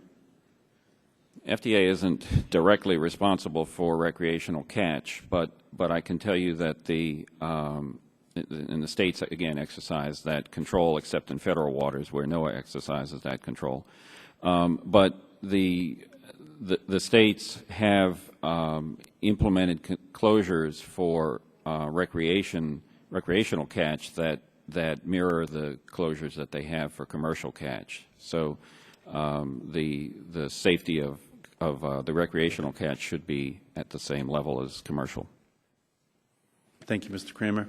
Dr. Anastas, with regard to the use of dispersants, Dr. Suetoni of the Natural Resources Defense Council says in her testimony that, quote, it would be unwise to draw conclusions about the safety of this unprecedented application of chemical dispersants from 2 laboratory experiments and field observations. Do you agree or disagree with that statement? I think it's important to follow the data. Excuse me? I think it's important to follow the data. And what that means is that we look at the data and what that data tells us, but never remain satisfied. That's why we have ongoing monitoring programs. That's why we will always continue to ask the tough questions. That's why we are looking to have an ongoing long-term research plan so we do understand not only the current situation but the long-term effects. Okay, thank you. Mr. Kramer, polyaromatic hydrocarbons, PAHs, are one of the most concerning compounds present in oil because of their significant health impacts. However, these compounds are also very quickly metabolized in aquatic species, particularly in certain types of fish. It is my understanding that polyaromatic hydrocarbons are often metabolized into products that are retained in the flesh and can be more toxic than the parent compounds. In the market surveillance, is the FDA examining the metabolites of PAHs in the analytical sampling tests? It is my understanding that what we're looking for is specific PAHs and not any metabolites of those PAHs. So I think the short answer is no. Dr. Seifert? I think there's 2 points of clarification I'd like to add, Chairman Markey. To go back to your question on heavy metals, which I'd like to get to clarify on the metabolite issue, we have been engaging some experts in academia to discuss just this. I've had several conversations with Dr. Ed Overton at LSU about their experiences with PAHs and metabolites that may be derived from those, but we are not currently testing for those. But I do want to add that to date we haven't found any level. In fact, almost every test that we've conducted on the fish and shrimp that have been collected to date and other seafood has been completely negative, below our limit of detection for the PAHs themselves, if not very, very low levels, as Mr. Kramer stated, 1,000 times below what one would. Have you been looking at fish that are right now inside the oiled areas? No. No. I think that is important for people, and I would recommend to you that you do some testing there. I think it's important for the public to know that inside the oiled area you're also doing testing, because people will be concerned that there could be some migration outside of that oiled area subsequently, especially if the fish then move to areas where they're traditionally caught that might not be there in that area, and that might not be this month or next month or the month after, but some point in the future. I think it would be very helpful if you would do some of that testing as well, just so that we can see what happens in the most concentrated area as opposed to where you're now testing. And I think that's important information. I actually think it's important information going forward, long term. We should know what happens to those fish Right. where the oil is most dense at this time. Doctor? Just one more point of clarification on I think this point, which is very well taken, and your points on heavy metals.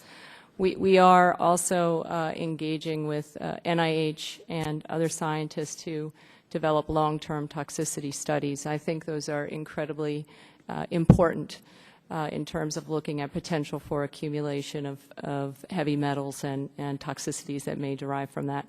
And again, I would add that we do think that the surveillance through the Mussel Watch program is an incredibly important first line of defense, but that there are active discussions about long-term toxicity studies, and we will be engaging in these studies for years to come. Again, I would think that it would be important to begin those studies right now by going to the most potentially toxic areas and finding the samples now that are then used as your baseline. And I think that that's long-term going to be something that a lot of people wished was there in significant quantities in order to match off about what is then found at the periphery. So I would recommend to you that you do that. And again, let me ask the question again, do you plan to test for metabolites? I think this is part of our ongoing discussions with NIH. In fact, there's a meeting happening right now with several of the agencies and long-term toxicity studies, and the design of those is one of the points under discussion. Okay, well, thank you. Mr. Kramer, there has been much criticism of the seafood sampling plan, particularly about the method of risk assessment. It is my understanding that the level of contamination with PAHs, which is considered safe, does not take into account vulnerable populations such as pregnant women and children. And this is because the assumptions made in the plan calculate safe levels based on an average adult male body weight of 176 pounds. Has the FDA produced guidelines to ensure that children and pregnant women are adequately protected from contaminants that may be present in seafood?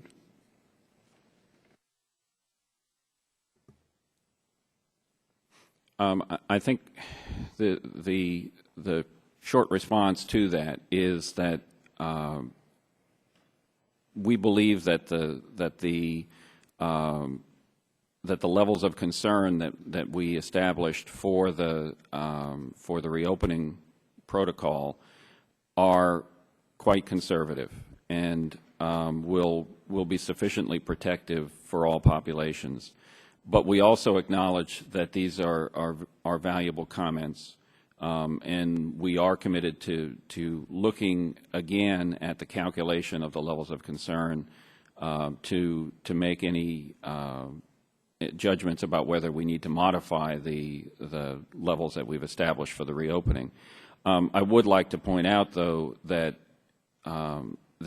that again, as we've mentioned before, the levels that we're finding in fish flesh are essentially at levels of that they would have been at before the spill. So whether or not the values would change, we're not seeing levels that should be of concern for children or pregnant women.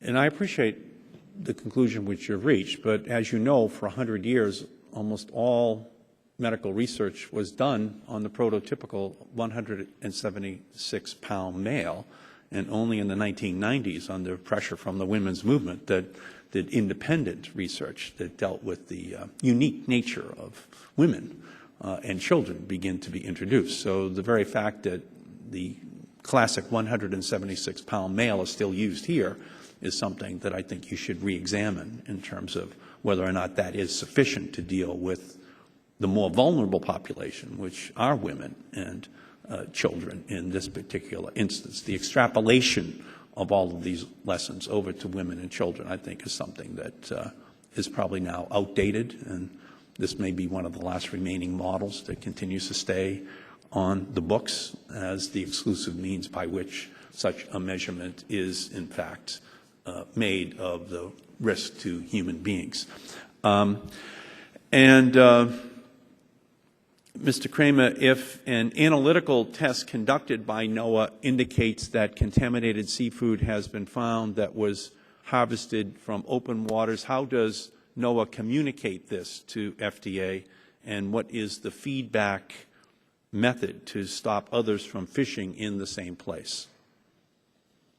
Well, we have communications with NOAA at a number of levels. So we communicate at the senior leadership level. We communicate through the National Incident Command process, and we also communicate on multiple daily calls between all three agencies at the staff, scientific, and technical level. So any one of those routes could be used to move that information. Fortunately, we haven't had to deal with that information yet. But if it were to occur, we would immediately investigate, and that investigation would be to look at the analytical results, confirm that they in fact show that the product is what FDA would call adulterated, and if we found in fact that it did reach that level of concern, either we or the state would act through our authorities to remove that product from the market,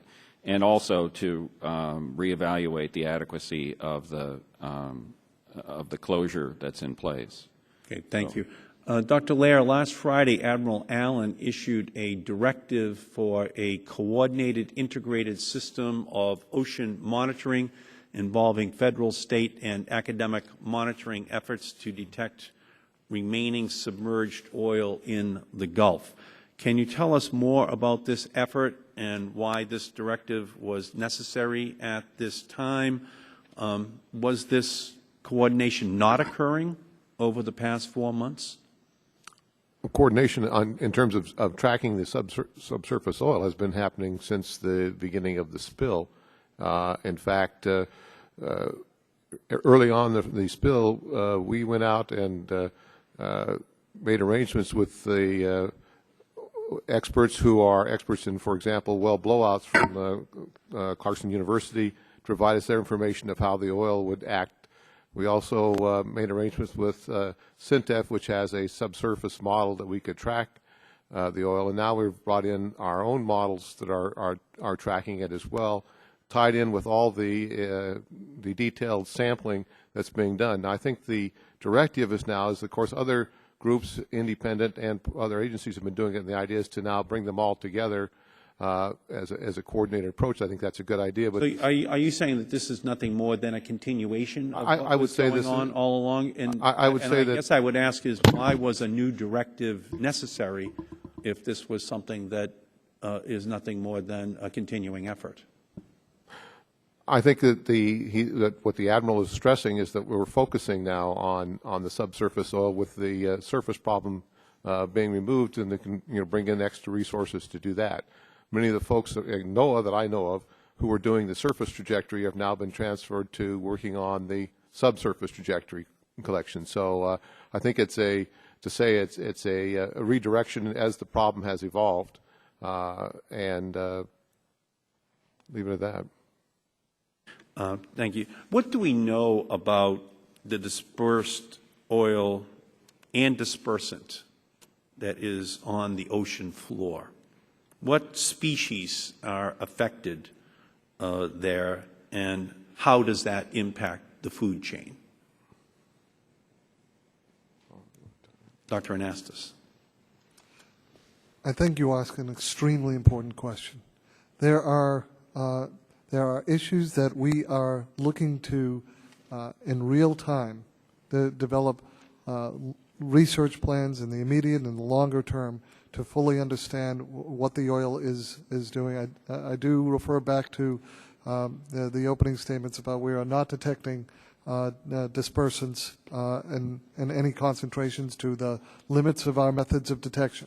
So we're not seeing those the presence of those substances. So are you saying you are not seeing dispersants and oil collecting on the ocean floor at this time? In the thousands of samples that have been run, we are not detecting dispersants, the dispersant constituents on the ocean floor at this time. We have not seen a hit of dispersants at this time. We have the one hit that was referred to NOAA, the one hit that was referred to at EPA and EPA testing. But the question that you ask about the oil on the ocean floor, we've seen some reports in the media that have talked about the oil on the ocean floor. This is something that as we look to ensure we understand the long-term effects, that this is exactly one of the questions that we need to investigate and find out, either confirm or disprove the presence of this oil, and also to understand the impacts of this oil. Okay, thank you. Why don't we do this? Why don't we hear from each one of you in reverse order of your opening testimony, so that you can tell us what it is that you want the American public to understand about the state of the Gulf of Mexico at this particular point in time. We will begin with you, Dr. Anastas. Thank you very much. I think the single message that Administrator Jackson has sent is that we need to be vigilant on understanding what the nature of the problems are, the immediate term and the long term, and that monitoring is crucial, that this crisis is not over, that the monitoring will continue, the work will continue, the research will continue into the long term, and getting that understanding not only to inform our decisions, but to make sure that we get it to the American public as quickly as possible is one of our primary goals in accomplishing our mission of protecting human health and the environment. Okay, great. Thank you, Dr. Anastas, and thank you for your work on this issue. Mr. Kramer. Thank you. The question that we're very often asked in FDA is, what should a consumer do to make sure that their next meal of Gulf seafood is safe? And the answer I like to give to that, and I'd like to respond here, is that they needn't do anything. That's FDA's job, and we take that job very seriously. We are confident that the program that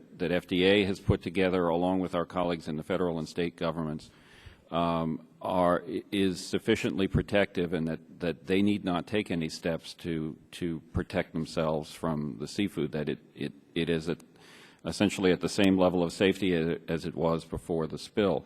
Having said that, we recognize that this is an unprecedented event, and our looking at the long-term safety of this source of food is something that we can't overlook. And I think we've mentioned here a few ideas of things that we do need to look at into long-term studies, the development of methods that can detect contaminants that we presently can't detect, and we think those are positive steps to providing further assurance to the public. Thank you, Mr. Kramer, very much. And Dr. Lair. Okay, thank you, Mr. Chairman. Before I get to my closing statement, I want to correct one thing. I'm a good scientist, but perhaps a bad impromptu speaker. And so one of the things that you brought up was to suggest that this calculator was not involving independent scientists. The independent scientists contributed to the development of the calculator, and independent scientists, very qualified scientists, will be the ones who are doing the reviewing of it. The field of oil spill science, I like to say, is so small that we could have a meeting in a ballroom and still have plenty of room to dance. And we've been able to tap many of the biggest names in that field for both the review and for the development. So I would like to stress that, particularly since there are other folks who this is their first big spill when they're coming in, and perhaps don't have the background in this area. Now, for my other comment, I would like to, as my colleagues have said, this is a continuing operation. The spill is far from over. We're beginning in a new phase, and NOAA and all the other agencies will be involved in this. And for those of us who are spill experts, we get paid for doing this. But what I would like to think, and that people don't give enough credit to, when we went to develop our tools, both in terms of the flow rate calculations and in terms of this budget calculations, we went out to many of the independent academics and other experts, and in many cases they were not being paid any compensation. I have not yet had a single instance where any of those folks have refused to work on any of the projects and the requests that we have done.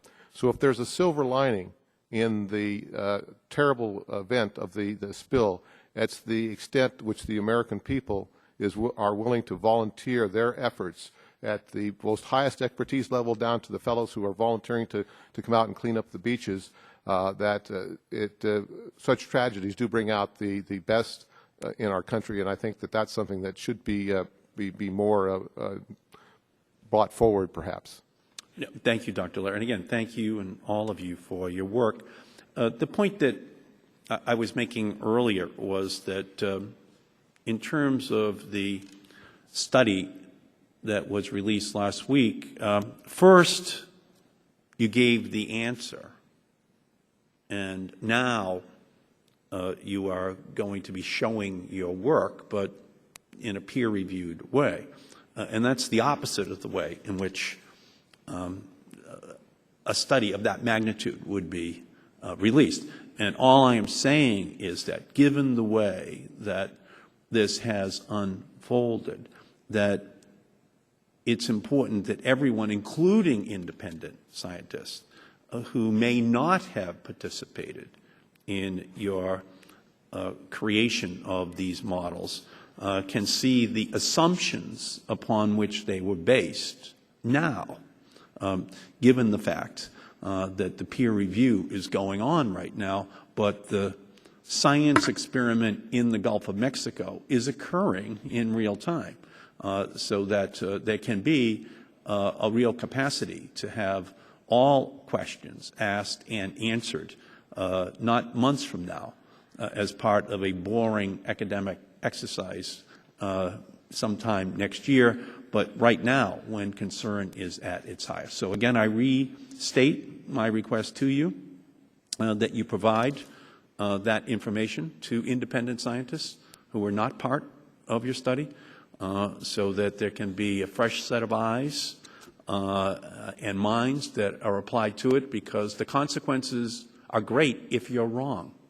if you're wrong, the consequences could be great. So let's just err on the side of safety. Let's have that information be given to the rest of the scientific community, given the way in which that record was put together. So we thank you, Dr. Lehrer, and we thank, again, in no way do we want to say anything other than we thank you for the work which you've done thus far. It is in an exceedingly difficult working environment. It's unprecedented what has occurred in the Gulf of Mexico. We have this hearing principally because the public has a right to know that there should not be a 6-week period, a month-and-a-half period, where Congress has not been working on this issue, given the fact that it is our responsibility to make sure that the public interest in all aspects is protected. So we thank you, and we ask you perhaps to make yourself available to return again to answer additional questions, because this is something that obviously is going to affect the Gulf of Mexico for months and years to come. With the thanks of the committee, we appreciate your contribution. Thank you, Mr. Chairman. Thank you. Before we hear from our next set of witnesses, for the record, the subcommittee invited the Louisiana Department of Wildlife and Fisheries to participate in this hearing. The Louisiana Department of Wildlife and Fisheries makes the decisions regarding opening or closing of fisheries in state waters affected by the spill, and has been working in consultation with the FDA regarding opening and closing of fisheries. Although nobody from the department was able to attend, the Louisiana Department of Wildlife and Fisheries submitted a statement for the record, which I ask unanimous consent to move into the record at this time. Without objection, so ordered. I would also like to move into the record a statement from the Center for Science in the Public Interest. Without objection, so ordered. We will now move to hear from our witnesses, and we ask those witnesses to please move up to the witness table.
What green light will come on?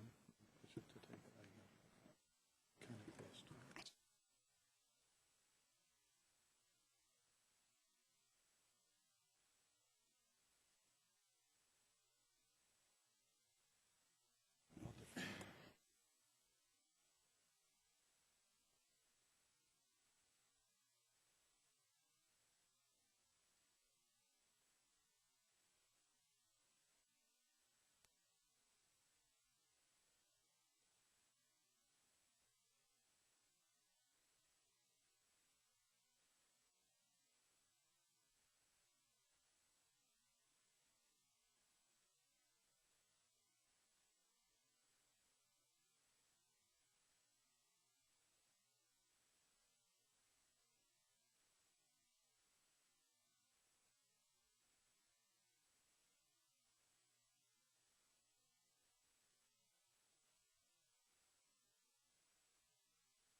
Great, thank you.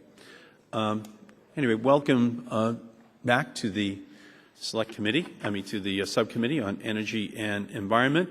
Let me begin by making a unanimous consent request that all members be allowed to submit statements for the record and any questions which they would like to submit to the witnesses who are testifying here today without objection, so ordered.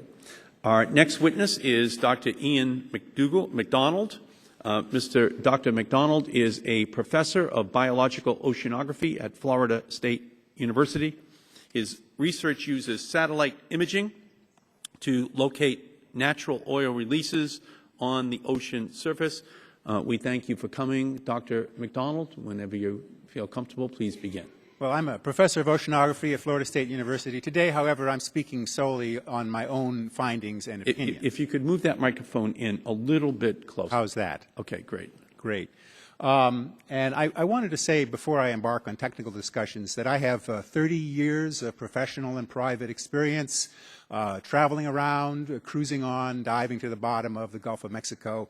And I deeply and fiercely love this ocean and its people, and I thank you for your exemplary service during this catastrophe. I'd like to comment briefly with a critique on the NOAA oil budget report, which we discussed earlier.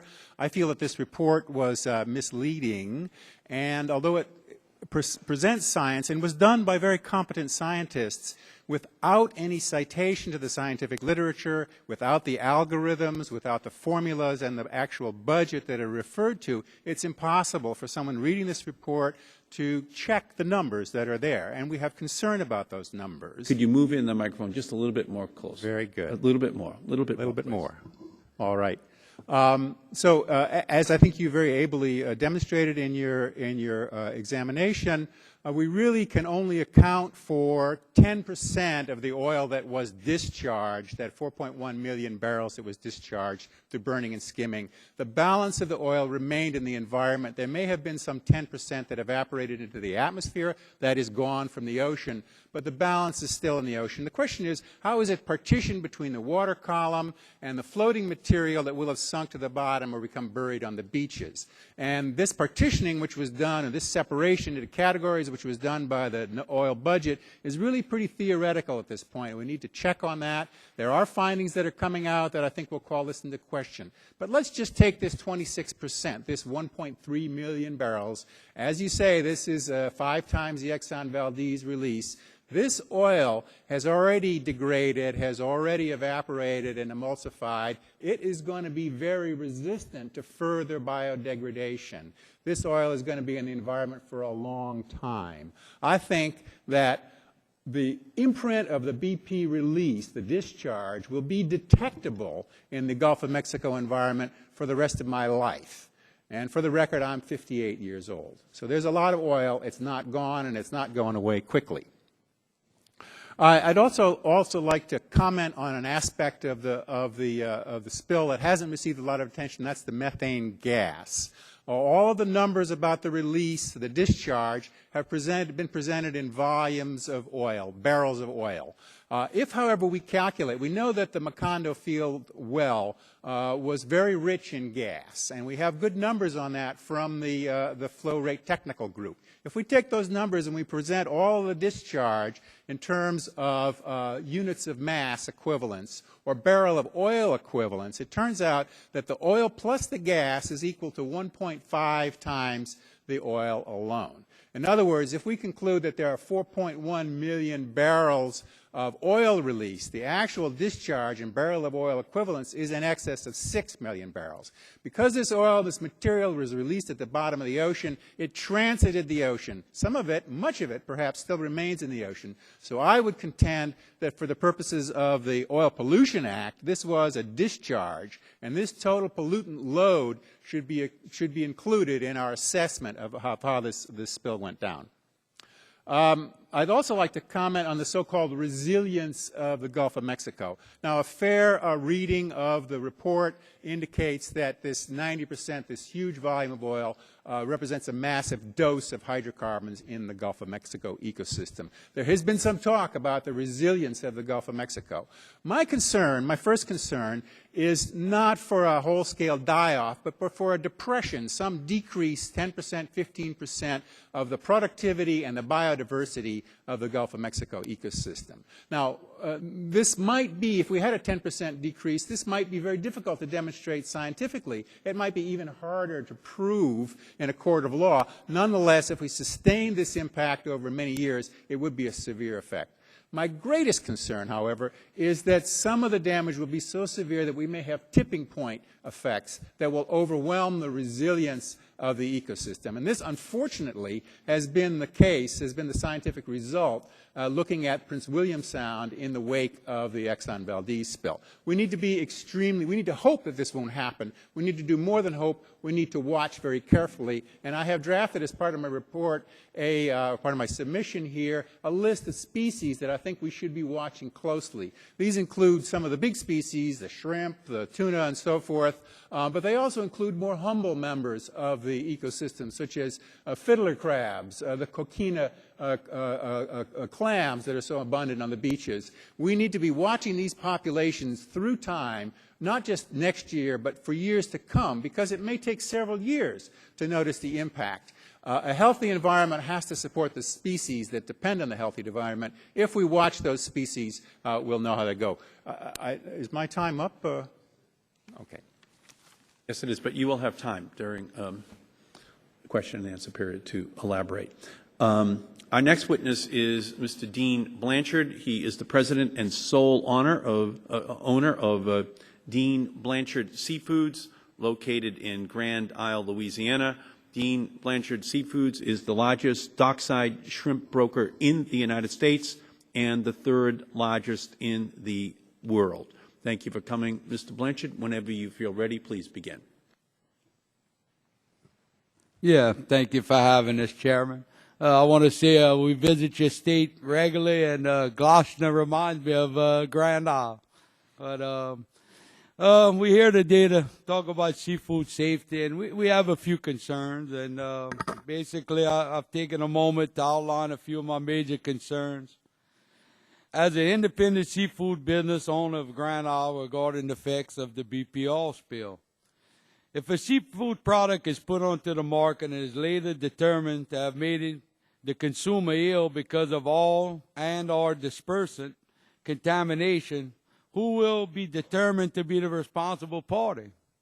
That's one of our major concerns right now, because we're having trouble getting product liability insurance. I've been responsible for moving, I'm just as a guess, but I believe in my lifetime, about 300 million pounds of shrimp, and I've never seen anyone get sick. You know, we born in this business. Pretty much everyone in the seafood business is born and raised in it. You don't just decide one day I'm going to be a seafood business guy. So, you know, we got good, you know, people in our business, and we know the shrimp, you know, and I'm hoping that'll keep the public safe. You know, we testing our shrimp, we checking it. I won't put nothing on the market that I won't eat myself.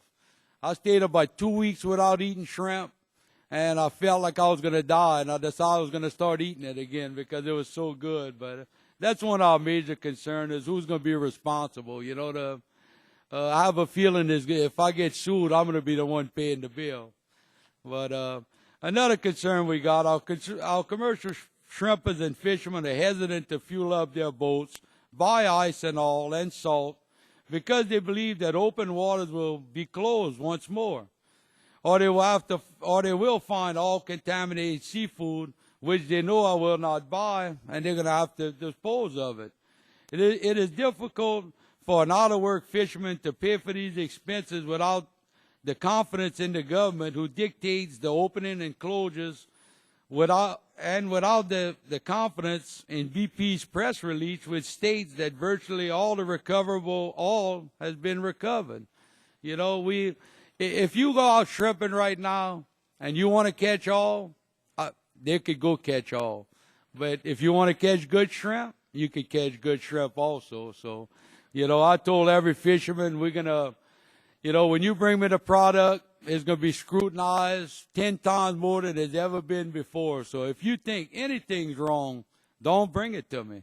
I will not buy it. I will not take the chance of getting sued or getting someone sick. The last thing I ever want is for somebody to say I got him sick or a pregnant woman. That would be hard to live with. So we taking extra precautions to make sure that don't happen. And, we're having a difficult time locating insurance companies, who will sell us insurance. And what I'm scared of is not somebody actually getting sick. I'm scared of someone trying to make money off of this, That's the scary part, And basically, in summary, we in the seafood industry, we have very little trust in the government, When I try to sell seafood, I tell them, I say, well, the government said they did thousands of tests and everything's all right. And they say, is that the same government that said only 1,000 barrels a day was leaking out the well? And I say, well, it is the same government, but it's a different branch. So that's some of the problems we're having. And, we appreciate with the help with people like you that maybe we'll get down to the bottom of it. But I firmly believe that all the seafood I've seen so far is safe. I eat seafood probably 6-7 times a week. I haven't had any problems with the seafood. So we hoping that the government's doing the right job and making sure everybody's safe, and maybe we could all get through this one day. Thank you. Thank you, Mr. Blanchard, very much, and thank you for being here today. Our next witness is Mr. A.C. Cooper, Jr. He is a fisherman from Plaquemine Parish and the vice president of the Louisiana Shrimpers Association. He is the owner of the commercial shrimp boat, the Lacey K. And we thank you for coming, Mr. Cooper. Whenever you're ready, please begin. Yeah, I'd just like to talk a little bit about the damages done to our community. This oil spill, we have all on the bottom. Mr. Cooper, if I could just to move that microphone in a little bit. All right. Thank you. This oil spill, we have all on the bottom of our waterways. We have reports of numerous fish kills. We know the oil's there. NOAA keeps saying that the oil's not there. Everybody says it's not there. We know it's there. I worked in one part of this particular bay for 2 months. And we wear hazmat suits, we wear gloves, we taped up. They said oil's not there. When they got rid of me, the last day I was working for BP, I found oil. It was on the bottom. I reported to the Coast Guard, reported to BP, brought them out there, showed them it was there. This has catastrophic effects on our community, our industry, our way of life. We do not need to let this lay, because BP is going to step out of here, and they're trying to get out of here now. We need to make sure we stay on top of things, because if we let them leave now, we're going to be in deep trouble. Everybody says it's over. They want to paint a picture that in a perfect world, it would be. Right now, as you've seen this morning, 90% of all is still there, and that's one thing that we are definitely scared of. The places that we do have that's clean, we know it's clean, like Dean was just stating. We worried about when it comes in tomorrow or day after tomorrow, that we can't fish there anymore. The main thing is that we monitor it, monitor the fish areas that are clean. Let us work in the fish areas that's clean. Where it's not clean, we need to stay away from it. Our fishermen are not going to come in and sell anything that's bad. We want to make sure that what we put on the market is good. That's one of the main things that we discuss. We have meetings on our own and we do discuss this. Now, we need to make sure that BP stays in place for as long as it needs to be. Because we see right now that they are trying to move out and they are trying to go. We don't need to let them leave now. Finish the job they started. They did it. They need to clean it up. Like Dean said, if we get somebody sick, it's going to come back on us. The process of having a dock sign waivers saying that we caught them in open areas in the marsh. They're making us sign waivers that we caught them in open marsh. Now, who are we going to make and hold responsible for that? Is BP going to step up and be responsible for what we have to do? I signed it for Dean. He signed it for the processors. Who signs for us? So we're going to wind up with the burden of having to hit the blunt of this. We can't even make any money. It opened on August 16th, the season. I went out. Normally I catch a couple thousand pounds to 10,000 pounds. I caught 500 pounds of shrimp at $1.25. Them same shrimp last season was around $2.25. They done went down $1. Now, if I can't get the price for my shrimp and I can't catch them, how am I going to survive? I've been doing this for 35 years. My father's 74 years old. He still does it. My sons do it. Hopefully their sons will do it. Hopefully. I don't see any future in it. With the prices and everything that's going on now, we may not have a future. Who's going to be liable for that? BP needs to step up and make sure they pay us for what they've done. Keep this industry going. Our docks can't afford to keep going. What happens if they go out? One link is broken this chain and we lose our industry. This is something we've been doing all our lives. Who do we go to then? I just want to make sure they understand that we are not happy with what's going on right now. They say it all is gone. It's not gone. It's on the bottom. We can take it and show you. I brought the Coast Guard. I brought BP and showed them. You stir the bottom up and it all comes up. So whoever says they're gone, as you heard today, they said 75% was gone before, 90% still there. And it is going to come into our shores eventually, somewhere. If not in Louisiana, somewhere else. Thank you. Thank you, Mr. Cooper. And just so you know, the reason that we're having this hearing is that BP knows that we're not going away. Okay? We're going to stay on them until they do the job. We know that BP did not stand for be prepared. Right from the very first day when they said there was 1,000 barrels per day, all the way until today, they never had a plan put in place to deal with something like this. And we just can't allow them to believe that the coast is clear, that they can retreat without having to pay for everything that they are responsible. Let me say one more thing. In the area, you heard him talking earlier about 5-mile bumpers. Well, I found all out the season was open in that area. The 16th. It was open where I found all that. And then they talking about a trade-off for the dispersions. And the only trade-off that we feel they gave off to is our industry. Because when you sink it like that, we can't see it coming in. Our shrimp fishing, they all bottom feeders. That's where it went, to the bottom. So we're deeply concerned with us what's out there coming in on our bottoms. Okay. Thank you, Mr. Cooper. Now we'll hear from Mr. Mike Voisin. Wasson. He is the Chief Executive Officer of Motivated Seafoods, an oyster processing plant in Houma, Louisiana, a family-owned business. The Wasson family has been involved in the seafood industry since 1770. Mr. Wasson also serves on the Louisiana Wildlife and Fisheries Commission, the Louisiana Oyster Dealers Association, and the Louisiana Oyster Task Force. We welcome you, Mr. Wasson. Thank you, Mr. Chairman, and good afternoon. The opportunity to come before you is a pleasure today, and thank you for this opportunity. And may I also say that in Congress there are two places that everyone thinks has a very funny accent, and one of them is Louisiana, and the other one is from Boston. So, so this is a gathering of those. The other 48 states, they all think they speak plain English, but we know that our accents are the authentic ones. So, welcome. Thank you, Mr. Chairman. Our company has an oyster farm in South Louisiana that comprises about 10,000 acres of water bottoms. We produce anywhere from 45 to 75 million individual oysters annually.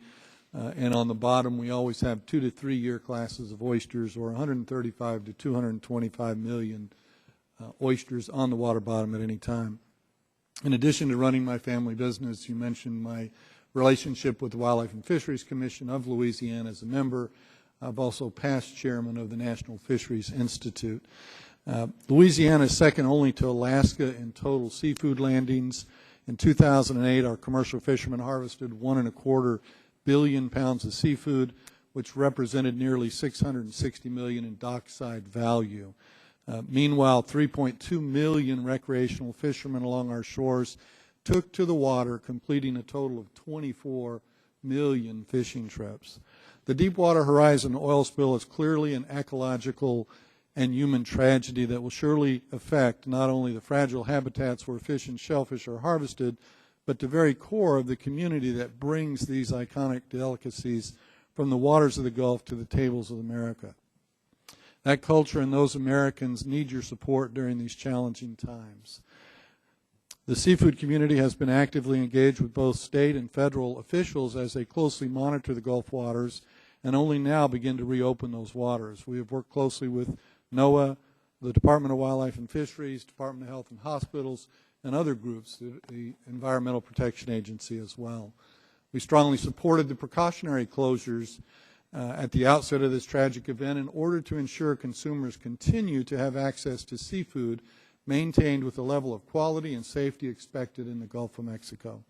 And now, as we did then, we support regulators as they reopen those same waters and continue their ongoing efforts to protect consumers. We agree that closing harvest waters, which could be exposed to oil, was the best way to protect the public because this prevented potentially contaminated seafood from entering the marketplace. Closures made with the intent to ensure seafood was as safe as possible were balanced with not closing any fishing areas unnecessarily. And as a testament to that system, we know now that no contaminated product has made its way into the market. Waters are reopened only when oil from the spill is no longer present and the seafood samples from the area successfully pass chemical testing. Sensory analysis testing is heavily established, verifiable, and highly scientific, is a heavily viable and scientific way to detect contamination. That testing continues aggressively as well. In fact, FDA has collected 5,658 specimens in NOAA, as well as NOAA, that all of these samples have been 100 to 1,000 times below the threshold levels for any margin of safety relating to any human health concern. The Gulf seafood community applauds the administration for taking the lead on the coordination of the comprehensive multi-government agency response, and we appreciate the collaborative efforts of NOAA, FDA, EPA, and the state authorities, including the Louisiana Department of Health and Hospitals. We are pleased that the state agencies are working closely with the federal government, and we're thoroughly confident that every necessary step is being taken to ensure the continued safety of seafood sourced from the Gulf. After thousands of tests, the public should not be concerned about the seafood safety of Gulf seafood. We've seen all the media reports raising questions about that same seafood, which stand in contrast to all the federal and state testing we have seen. It's absolutely critical to the Gulf seafood community that a consistent and precise message continues to be delivered to the consumers who may unnecessarily shy away from this otherwise very healthy product. The Gulf of Mexico has 600,000 square surface miles of water. During the 100 days or so of this event, the Mississippi River carried 1,600,000,000 plus gallons of water into that Gulf of Mexico. We know it's 5,000 feet deep, probably more like 10 to 13,000 feet deep. There's a lot of water out there. We have corresponded with doctors, MDs, and we've spoken to scientists. We've educated ourselves and understand that the demonstrable risk from dispersants is negligible. And we hope further studies will be able to help consumers better understand that challenge. I'd like to thank you and the administration for all the efforts that you're putting forth to make sure that we continue to do the right things relating to this seafood concern. Thank you, Mr. Chairman. Thank you, Mr. Wasson, very much. And we thank the members from the Louisiana delegation, Mr. Melanson and Mr. Scalise, for their work in helping to make sure that we keep BP accountable and the government accountable to ensure that the innocent victims of this continue to be protected. Our next witness is Dr. Lisa Suetoni. She is a senior scientist in the Oceans Program at the Natural Resources Defense Council. She earned her PhD in Ecology and Environmental Evolutionary Biology from Yale University. We welcome you, Dr. Suetoni. Thank you. Thank you for this opportunity to testify. Mr. Chairman, recent communications by the federal government on the oil spill have been optimistic. We are hearing that pieces of the puzzle are falling together, that the picture looks better than many of us had feared, and that we have turned the corner. However, previous experience from other oil spills tells us that we are only at the beginning stages of this event from an ecological perspective, that the story is necessarily complex and many unanswered questions remain. In my testimony today, I will focus on 3 recent actions from the federal government that have raised concerns. First, the concerns the trade-offs associated with the use of dispersants. As we heard from Dr. Anastas today, the EPA conducted recent toxicological study on the dispersant Corexit, and we heard that Corexit had equal toxicity to other dispersants, that Corexit had much lower toxicity than the oil itself, and that the Corexit oil mixture had about equal toxicity to the oil, at least to 2 test species. However, with the release of these findings, the federal government concluded that the picture is becoming clearer, that the use of Corexit was an important tool in this response. While it may be tempting to conclude that use of dispersants was a wise decision in this oil spill, we think that conclusion is premature. As you already mentioned today, we think it is unwise to form that conclusion on the basis of 2 toxicological studies and observations in the field that Corexit is at exceedingly low concentrations. As you pointed out, you raised many important additional questions today, and there are additional ones too. For example, what proportion of the oil that would otherwise have ended up on the coast didn't because of the use of dispersants? Where is the chemically dispersed oil? Is it encountering vulnerable benthic ecosystems on the shallow shelf or in deep ocean canyons? Is the chemically dispersed oil more able to get into the food chain than the oil alone? Is it getting into the food chain? Is it possible for the dispersant to biomagnify in the food chain? These are all outstanding questions. It is clear that the use of chemical dispersants is a trade-off, but it is not at all clear that we understand what trade-off we've made.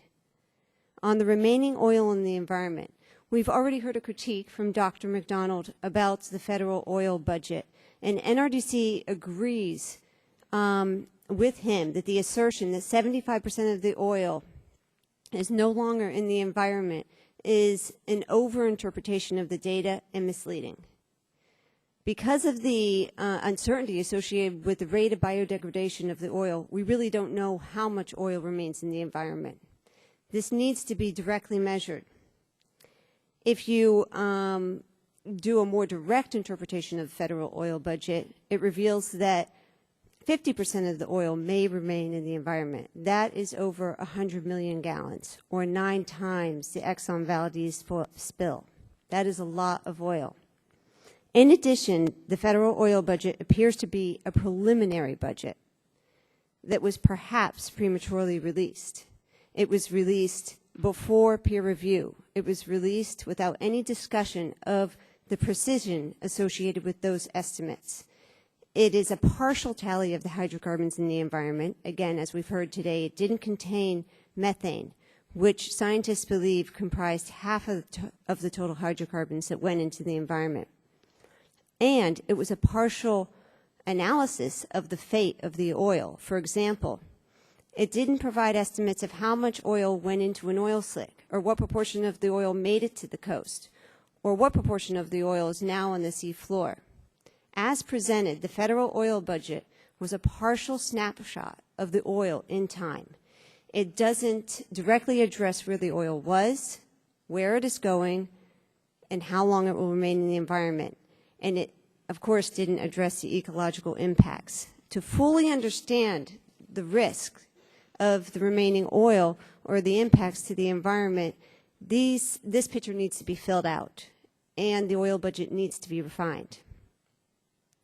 Relating to the safety of seafood, recent statements from the federal government, made today, in fact, assure Americans that the open fishing grounds and the seafood in the market have no oil in them and present no health hazard whatever. Again, many important questions remain.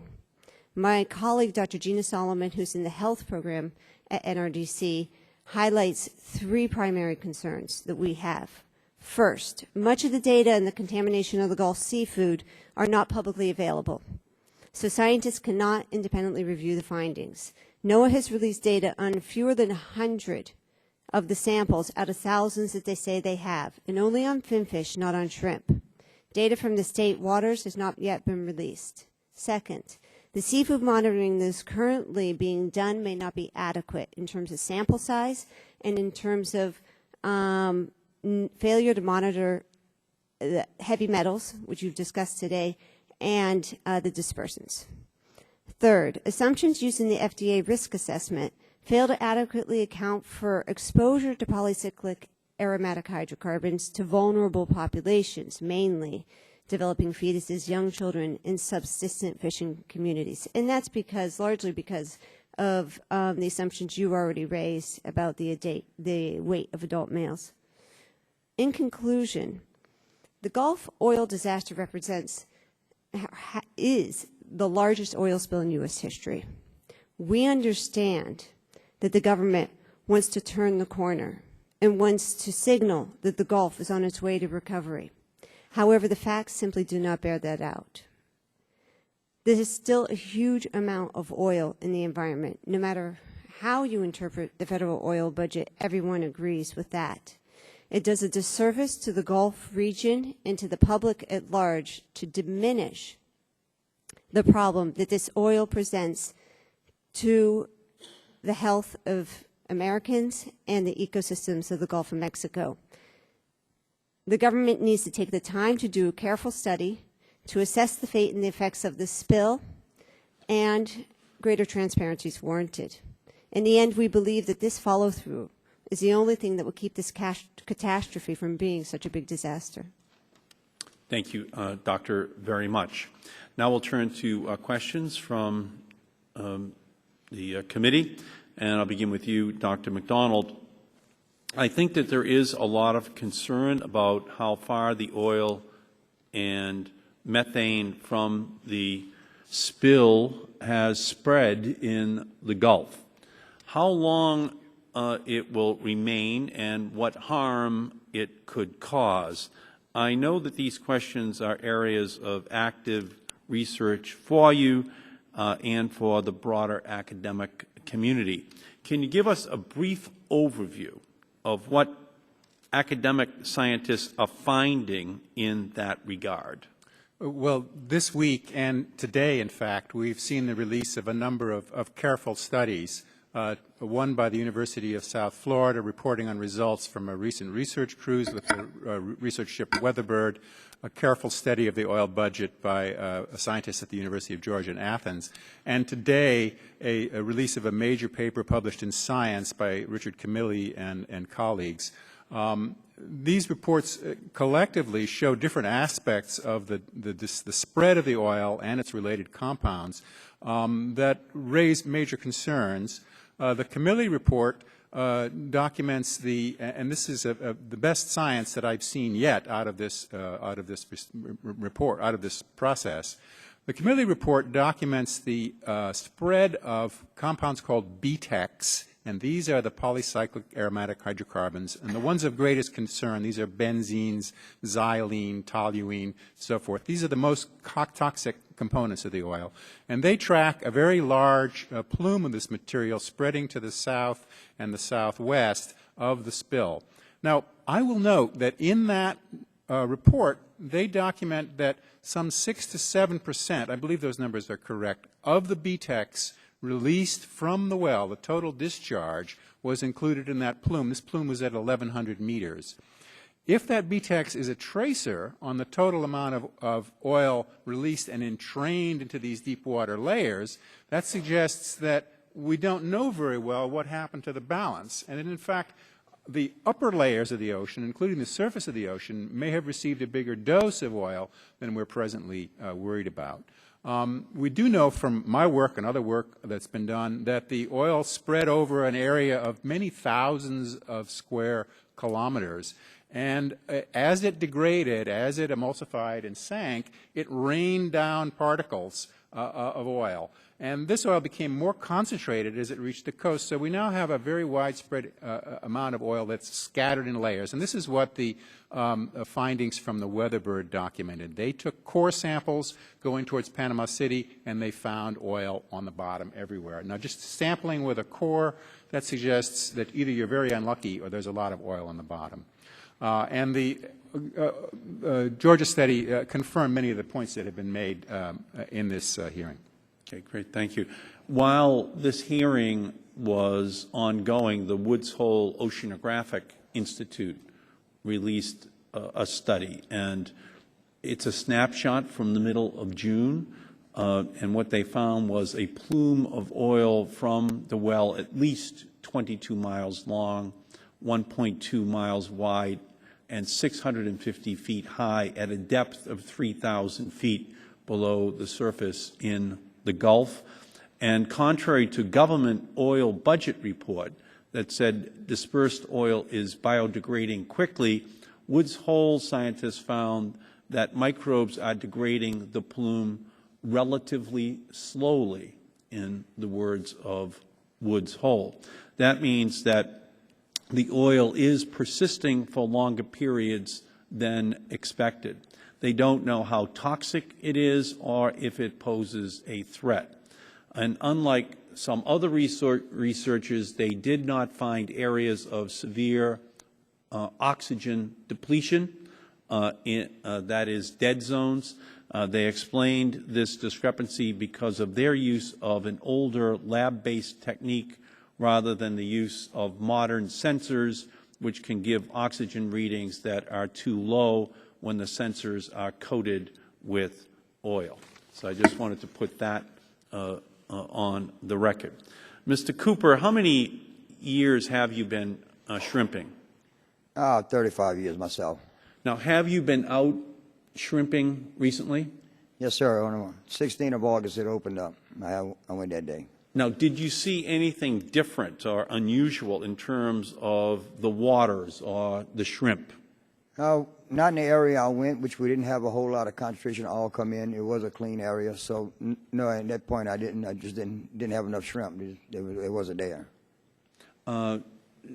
Dr. Suetoni, would you like to comment on that in terms of long-term impact?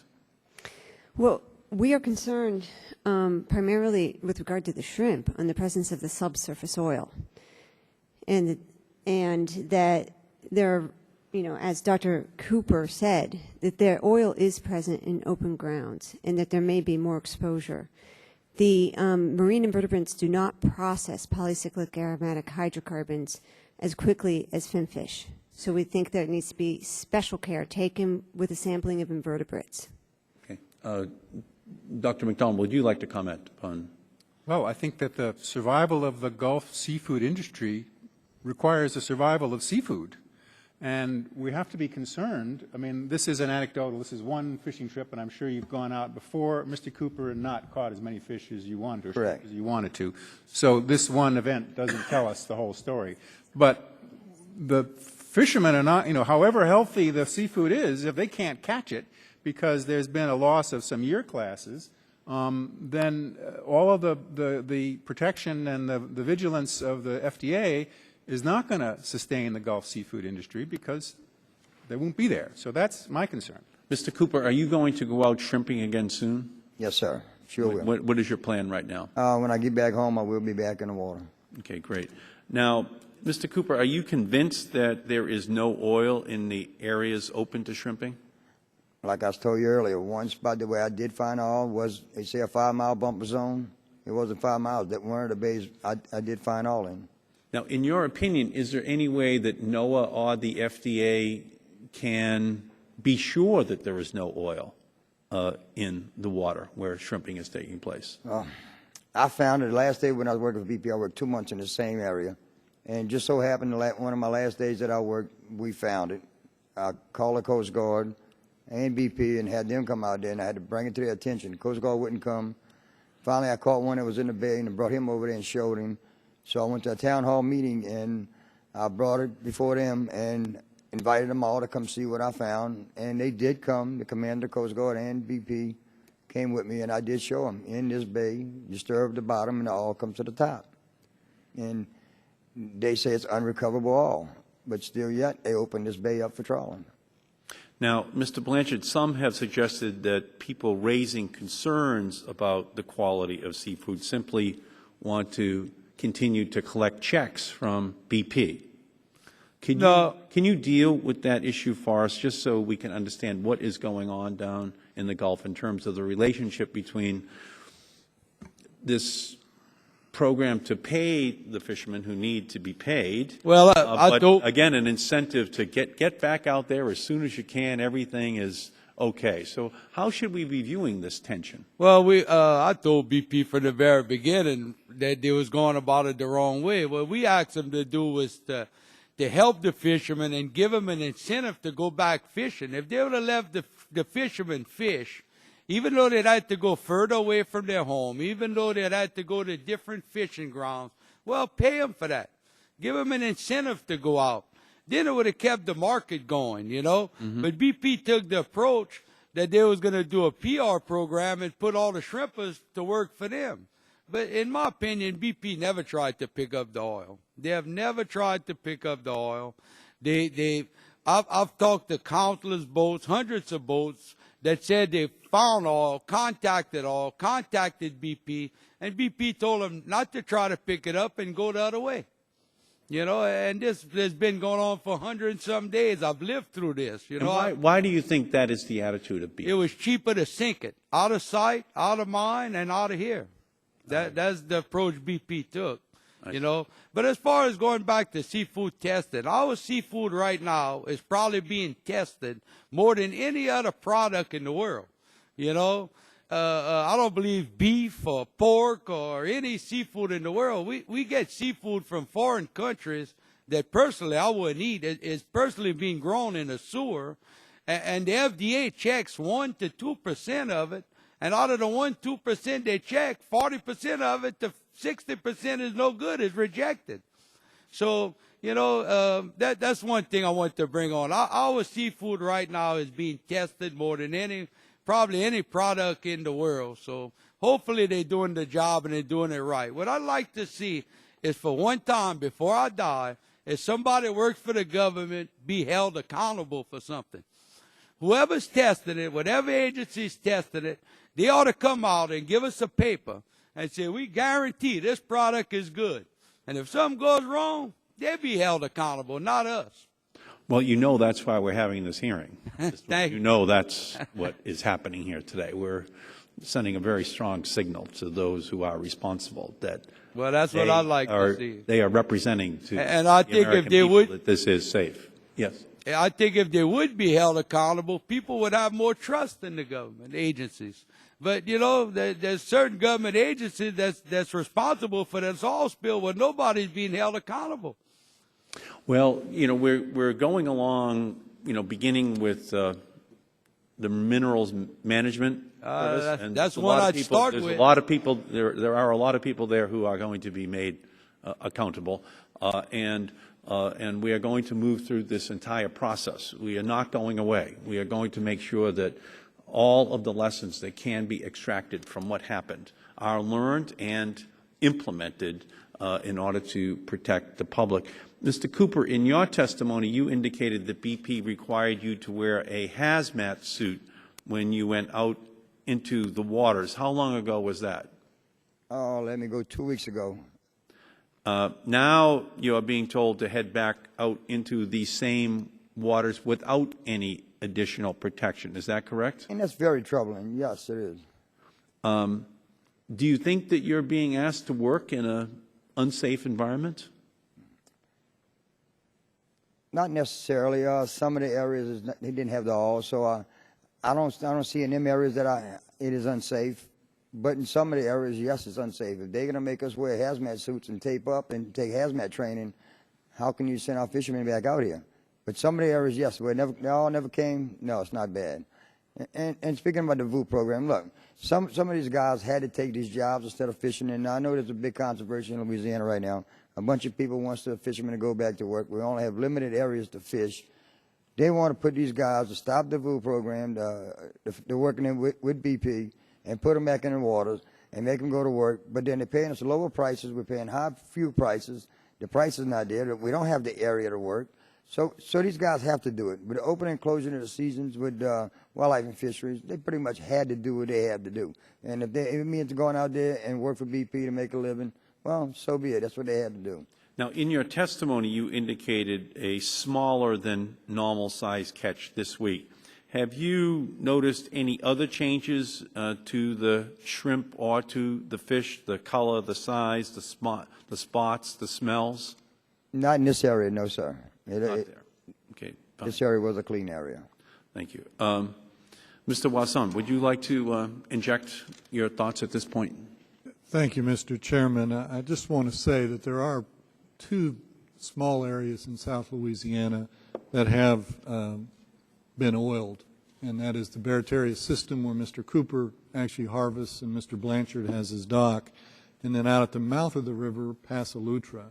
We have 7,500 miles of shoreline in South Louisiana. If you go in and out every bayou and around every bay and lake, only about 400 miles of those were oiled. It happens to significantly be where Mr. Blanchard and Mr. Cooper are located.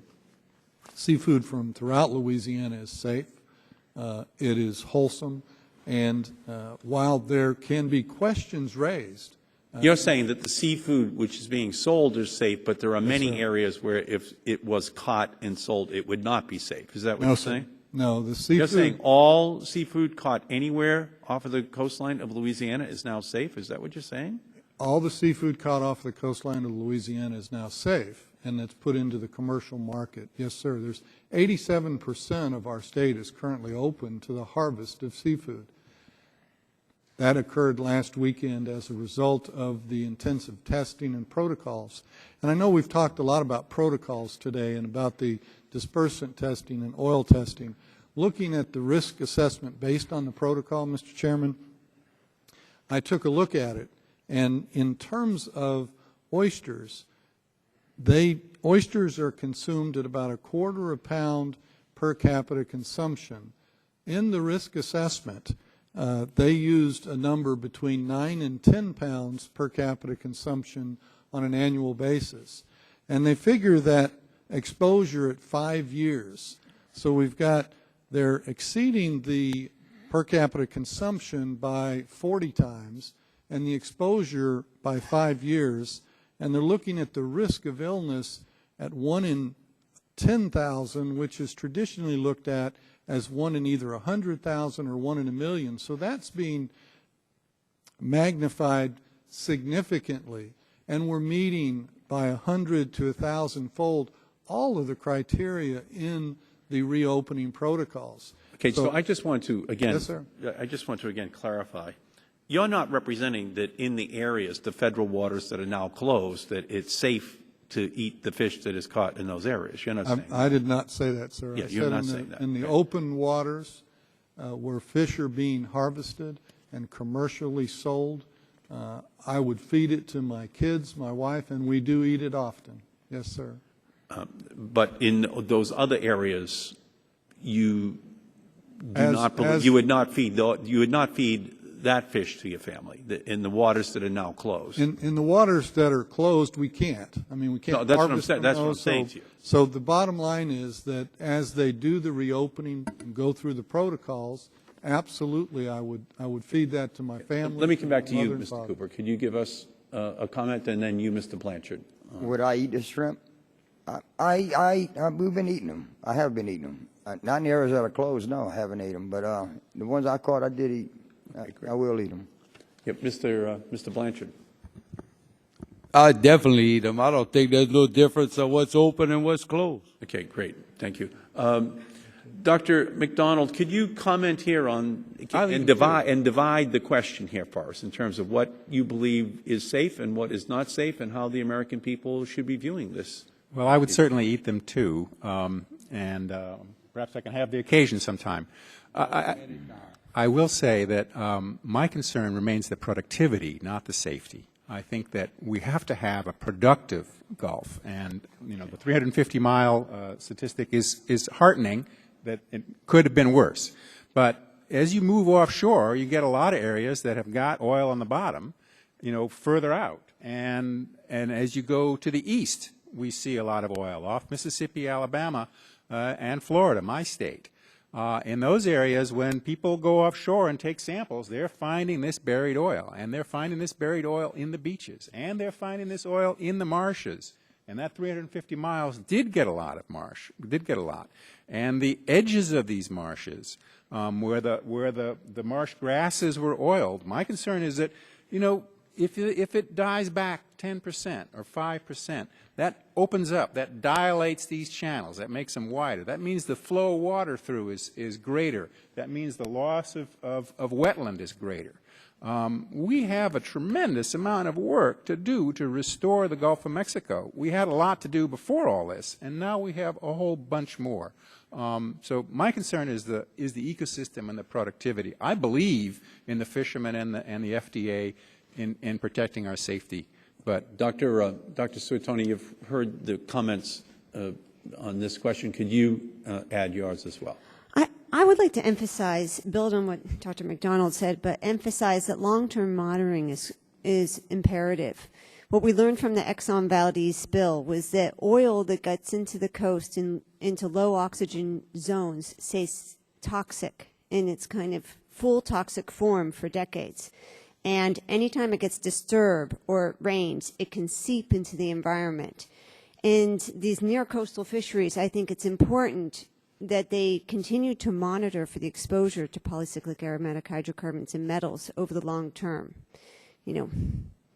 Can I ask this, Dr. Suetoni, was there anything that was of concern to you that you heard on the opening panel from the government officials? What is it that stuck up that you think needs more attention? A few things stuck out. One was that they're only now developing tests to examine whether or not dispersants bioaccumulate. That seems to be something that we should have known, since dispersants are a common tool in oil spill response. Another thing that we are concerned about is that the risk assessment used by the FDA is not adequately conservative for specific vulnerable populations. It was reassuring to hear that they are open to reconsidering that margin of safety. And I would say, with regard to seafood safety, those were the two primary concerns. Was there anything of concern, Mr. Wasson, that you heard in the opening testimony that you would like us to continue to focus on? Thank you, Mr. Chairman, and I would say that I stated earlier that in response to Dr. Suetoni, is that how you say it? Suetoni? Thank you.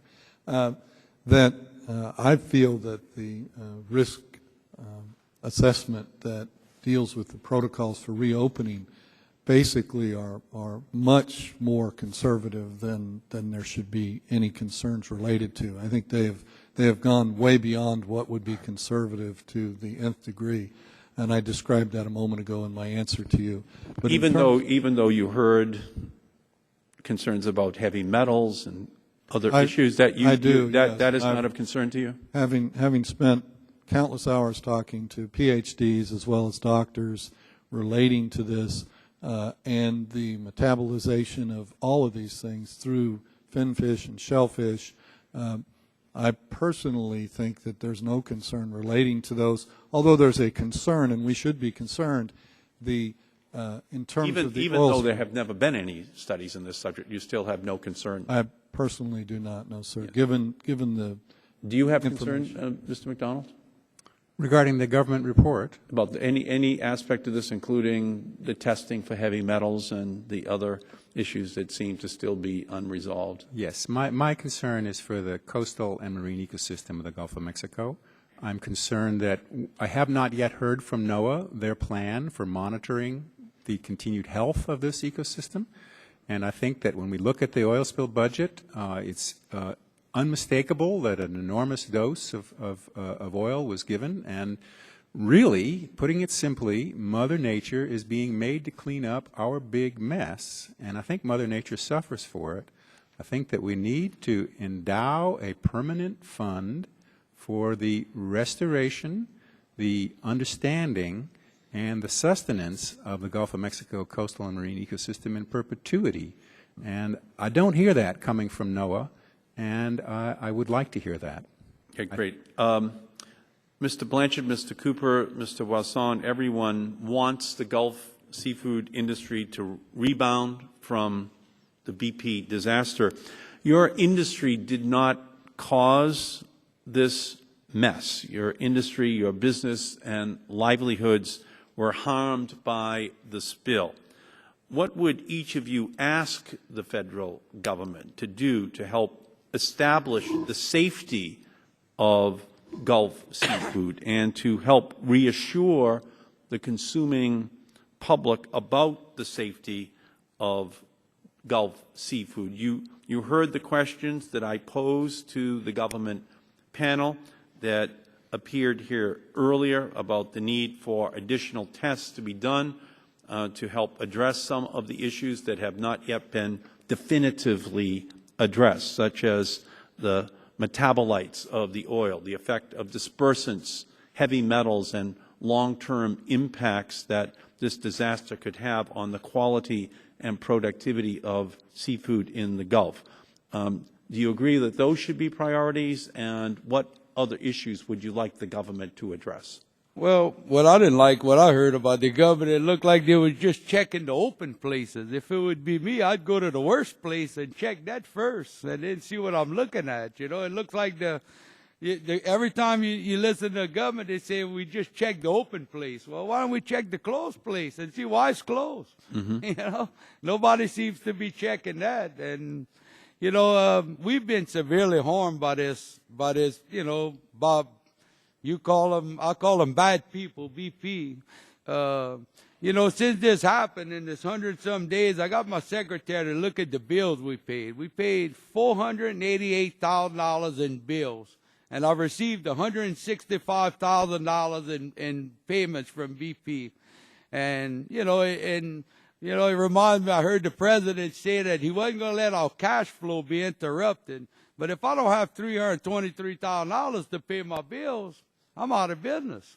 You know, why is nobody holding BP accountable to come in and make it right, what they've done to us? Well, I'll tell you one thing. This committee wants to work with you, Mr. Blanchard. We want to make sure that BP stands for bills paid. Yeah, that sounds better. And that includes your bills, Mr. Blanchard. So let's work together on that. Make sure your bills are paid, but other people's bills as well. Thank you. Thank you very much. Mr. Cooper. Just to make sure they keep long-term testing, that they just don't forget about it. And one other issue as far as what's going on in the Gulf now with the vessel of opportunity, Steinberg's trying to take the money that we made working with BP off our claims, and that's not fair for the fishermen that went out there and did the job. We was cleaning their mess, and now they're going to hold our claims towards that money, that money towards that claims, and that's not fair for what we just done. We went out there, we put our lives on the line, we cleaned their mess up, and now they're going to take it against our claims, and that's totally wrong. For BP to even think about doing something like this is uncalled for, because we did a job and we expect to get paid for the job that we done. Thank you. Mr. Wasson. Thank you, Mr. Chairman. I believe that long-term testing is critical to the Gulf and the survival of the Gulf. I believe that the state of Louisiana, I know that the state of Louisiana has requested $457 million from BP for a 20-year testing program. They've not approved it yet, but it's needed to continue to monitor the health of our species, the viability of its reproductive cycles. But more importantly, one of our great challenges is the brand of the Gulf of Mexico. The brand of Gulf seafood has taken the greatest hit in the history of my 7 generations of family that have plied the waters of South Louisiana. People need to understand there may be questions, but there's no questions about what's in the market today. That there may be questions about fishing areas that are closed, and we should ask those questions. But that product that's in the market today is wholesome and safe, based on tremendously conservative science. And we need to convince those American people. Customers at restaurants are now, instead of ordering oysters on the half shell, very close to my heart, shrimp cocktails. They're saying, instead of having that as an appetizer, I'll have chicken wings. And instead of having that grouper as my main course, I'll have a steak. We need to overcome that. 100+ days of oil gushing in the bottom right-hand corner of a TV screen has branded us as something other than we are. We have a challenge. We will meet that challenge. However, the challenge is in a very small part of the whole Gulf of Mexico. We need to look at the whole. It's 200 million gallons of oil that has escaped from this situation. We need to deal with it. We're blessed in the Gulf of Mexico with having the microbes that will eat oil. That was not the case in relationship to the Valdez incident, where they don't have the warm water. We're cursed with that warm water and that warm weather as well. Would you like to see more testing in the areas that have the heaviest concentration of oil right now? Would you like to see that implemented now, so that we will have that information in the long term going forward, Mr. Wasson? Would you like to see? I think it's happening, Representative Markey. I believe that that is happening. Could more is better. I think we heard on the opening panel that there was no intensive program to do that right now. You would like to see that kind of intensive program right now? I would support that, and I've been on conference calls with NOAA. Excuse me? I've been on conference calls with NOAA where they have reported they're doing testing in the closed areas. I've been on conference calls with the FDA as well. So now, that's what they've indicated on those conference calls, that they've done testing of seafood products in those areas. They've done oil plume testing, and they have indicated that they are continuing to do that. Today, I forget the guy from NOAA. So you want them right now to be testing the fish inside of the closed areas. You want that to happen? I believe, Mr. Markey, they are. Yes, I do want it. But if they are not doing it right now, you believe it's important for them to test the fish inside of the most oiled areas right now? Yes, sir. Absolutely. Absolutely. Okay, great. That helps us a lot. So let's do this. Why don't we ask each one of you to give us your closing thoughts in reverse order of the opening statements, so that we have a sense of what it is that you want us to retain, to focus on, as we are going forward in the congressional oversight of this greatest of all environmental calamities. So we'll begin with you, Dr. Suetoni. Thank you. NRDC is concerned with the recent tone of the communications and analyses coming out of the federal government, that there is a desire to rush to judgment, to turn the corner, and accelerate the analysis of the impacts the oil has had on the ecosystem. And it is of great concern. According to the Oil Pollution Act, the federal government is required to fully and fairly assess the impacts of the oil spill. And we hope that they take the time and do the necessary comprehensive study that's required to get that done. Thank you. Mr. Wasson. Thank you, Mr. Chairman. The Gulf of Mexico states, the state of Louisiana that I live in, have been challenged in the last 5 years by 5 major events, this spill being the most recent significant event. We will be scarred but we will not be broken as a result of this. The seafood community is a viable community. My family left France under exile orders in the 1770s, went to Canada and was kicked out of Canada. So far, we've not been kicked out of Louisiana, and hopefully that won't occur. We will be resilient. You know, people aren't really interested necessarily in the rough seas that you have, but whether or not you bring the ship in. And we're going to be about, and I hope the federal government continues its effort and doubles them if appropriate and needed, to bring that ship in, and that is safe seafood, a clean and healthy Gulf Coast. We'll have scars from this, just like I do from different accidents and challenges in my life. But I'm viable. The Gulf is a viable place to live. The seafood is wholesome and safe that's harvested from the Gulf of Mexico, and we want Americans to know that. Thank you, Mr. Wasson. Mr. Cooper. Long-term testing on all, testing on correction, and also testing on our harvest and our whether it's been depleted or not, the stock assessment to see what's happening to our fisheries. Because with this last season that just opened, it really opened your eyes and said if there wasn't there, what's going to happen. So that's some of the things that we'd like to see tested on the correction for sure, no doubt, and all for long term. Great, thank you. Mr. Blanchard. Yeah, thank you. Well, basically for 28 years of my life, I've had a product that's always been known as the best because it was the best. And I just like the perception of the American public to know it's the best again, you know.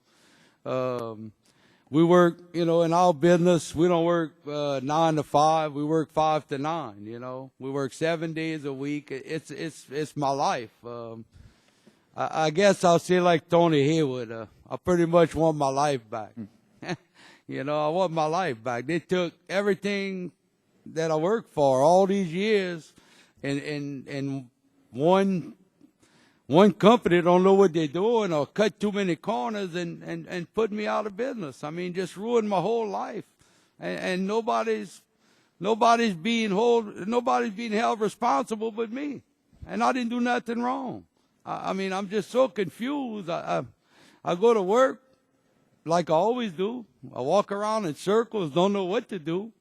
I mean, it's, you know, until it would happen to you, you know, until you live through what we're living through, you know, it just, I don't know what's going to happen, you know. Every night I go to sleep, I can't sleep. I lay down on my bed. I know how many squares I got on the ceiling, you know. You know, I just hope that the government makes BP clean everything up and everything returns back to normal, and the American public has confidence that the seafood that we're going to buy, we're not going to sell them nothing I wouldn't eat myself. And the last thing we want to do is get anybody sick. And we'll do the best that we can to make sure everything's all right. Thank you. Well, thank you, Mr. Blanchard. And to you and Mr. Cooper, we thank you for coming here today. Especially, we know that you're individuals who have a tremendous amount at stake here. And just so you know that if at any point tomorrow, next week, next month, that you can just dial our number here on the committee to help you personally with your own family situations as you're going forward. And we will give you the number to call as soon as this hearing is done, just so that you know that there's someone who will be behind you. Okay? Thank you very much. It takes a lot of courage for you guys to be here today, and we appreciate that. Dr. McDonald. BP is going to have to pay a fine, Mr. Chairman, a big fine, and my concern is that that fine be dedicated to restoring the Gulf of Mexico, not disappear into a treasury somewhere. And I hope that the houses of Congress can work together and the parties can work together to guarantee that the money that is paid here go into permanent restoration projects. I'm talking about restoring marshes. I'm talking about marine protected areas where they're needed. I'm talking about better enforcement of coastal runoff. Those are all things that have to happen to make our Gulf whole again. That's what we all want. If you all will do that, you will have massive support from the people of the Gulf of Mexico. Thank you very much.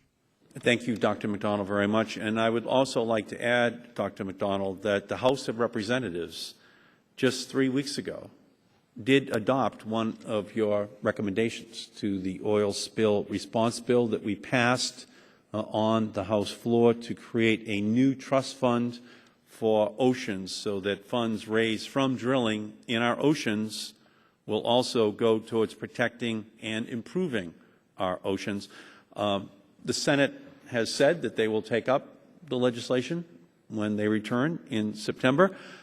That's always problematic, dealing with the Senate, but we did in the House of Representatives take your recommendation and implement it, and hopefully the same will be true in the Senate so that it can go to President Obama's desk.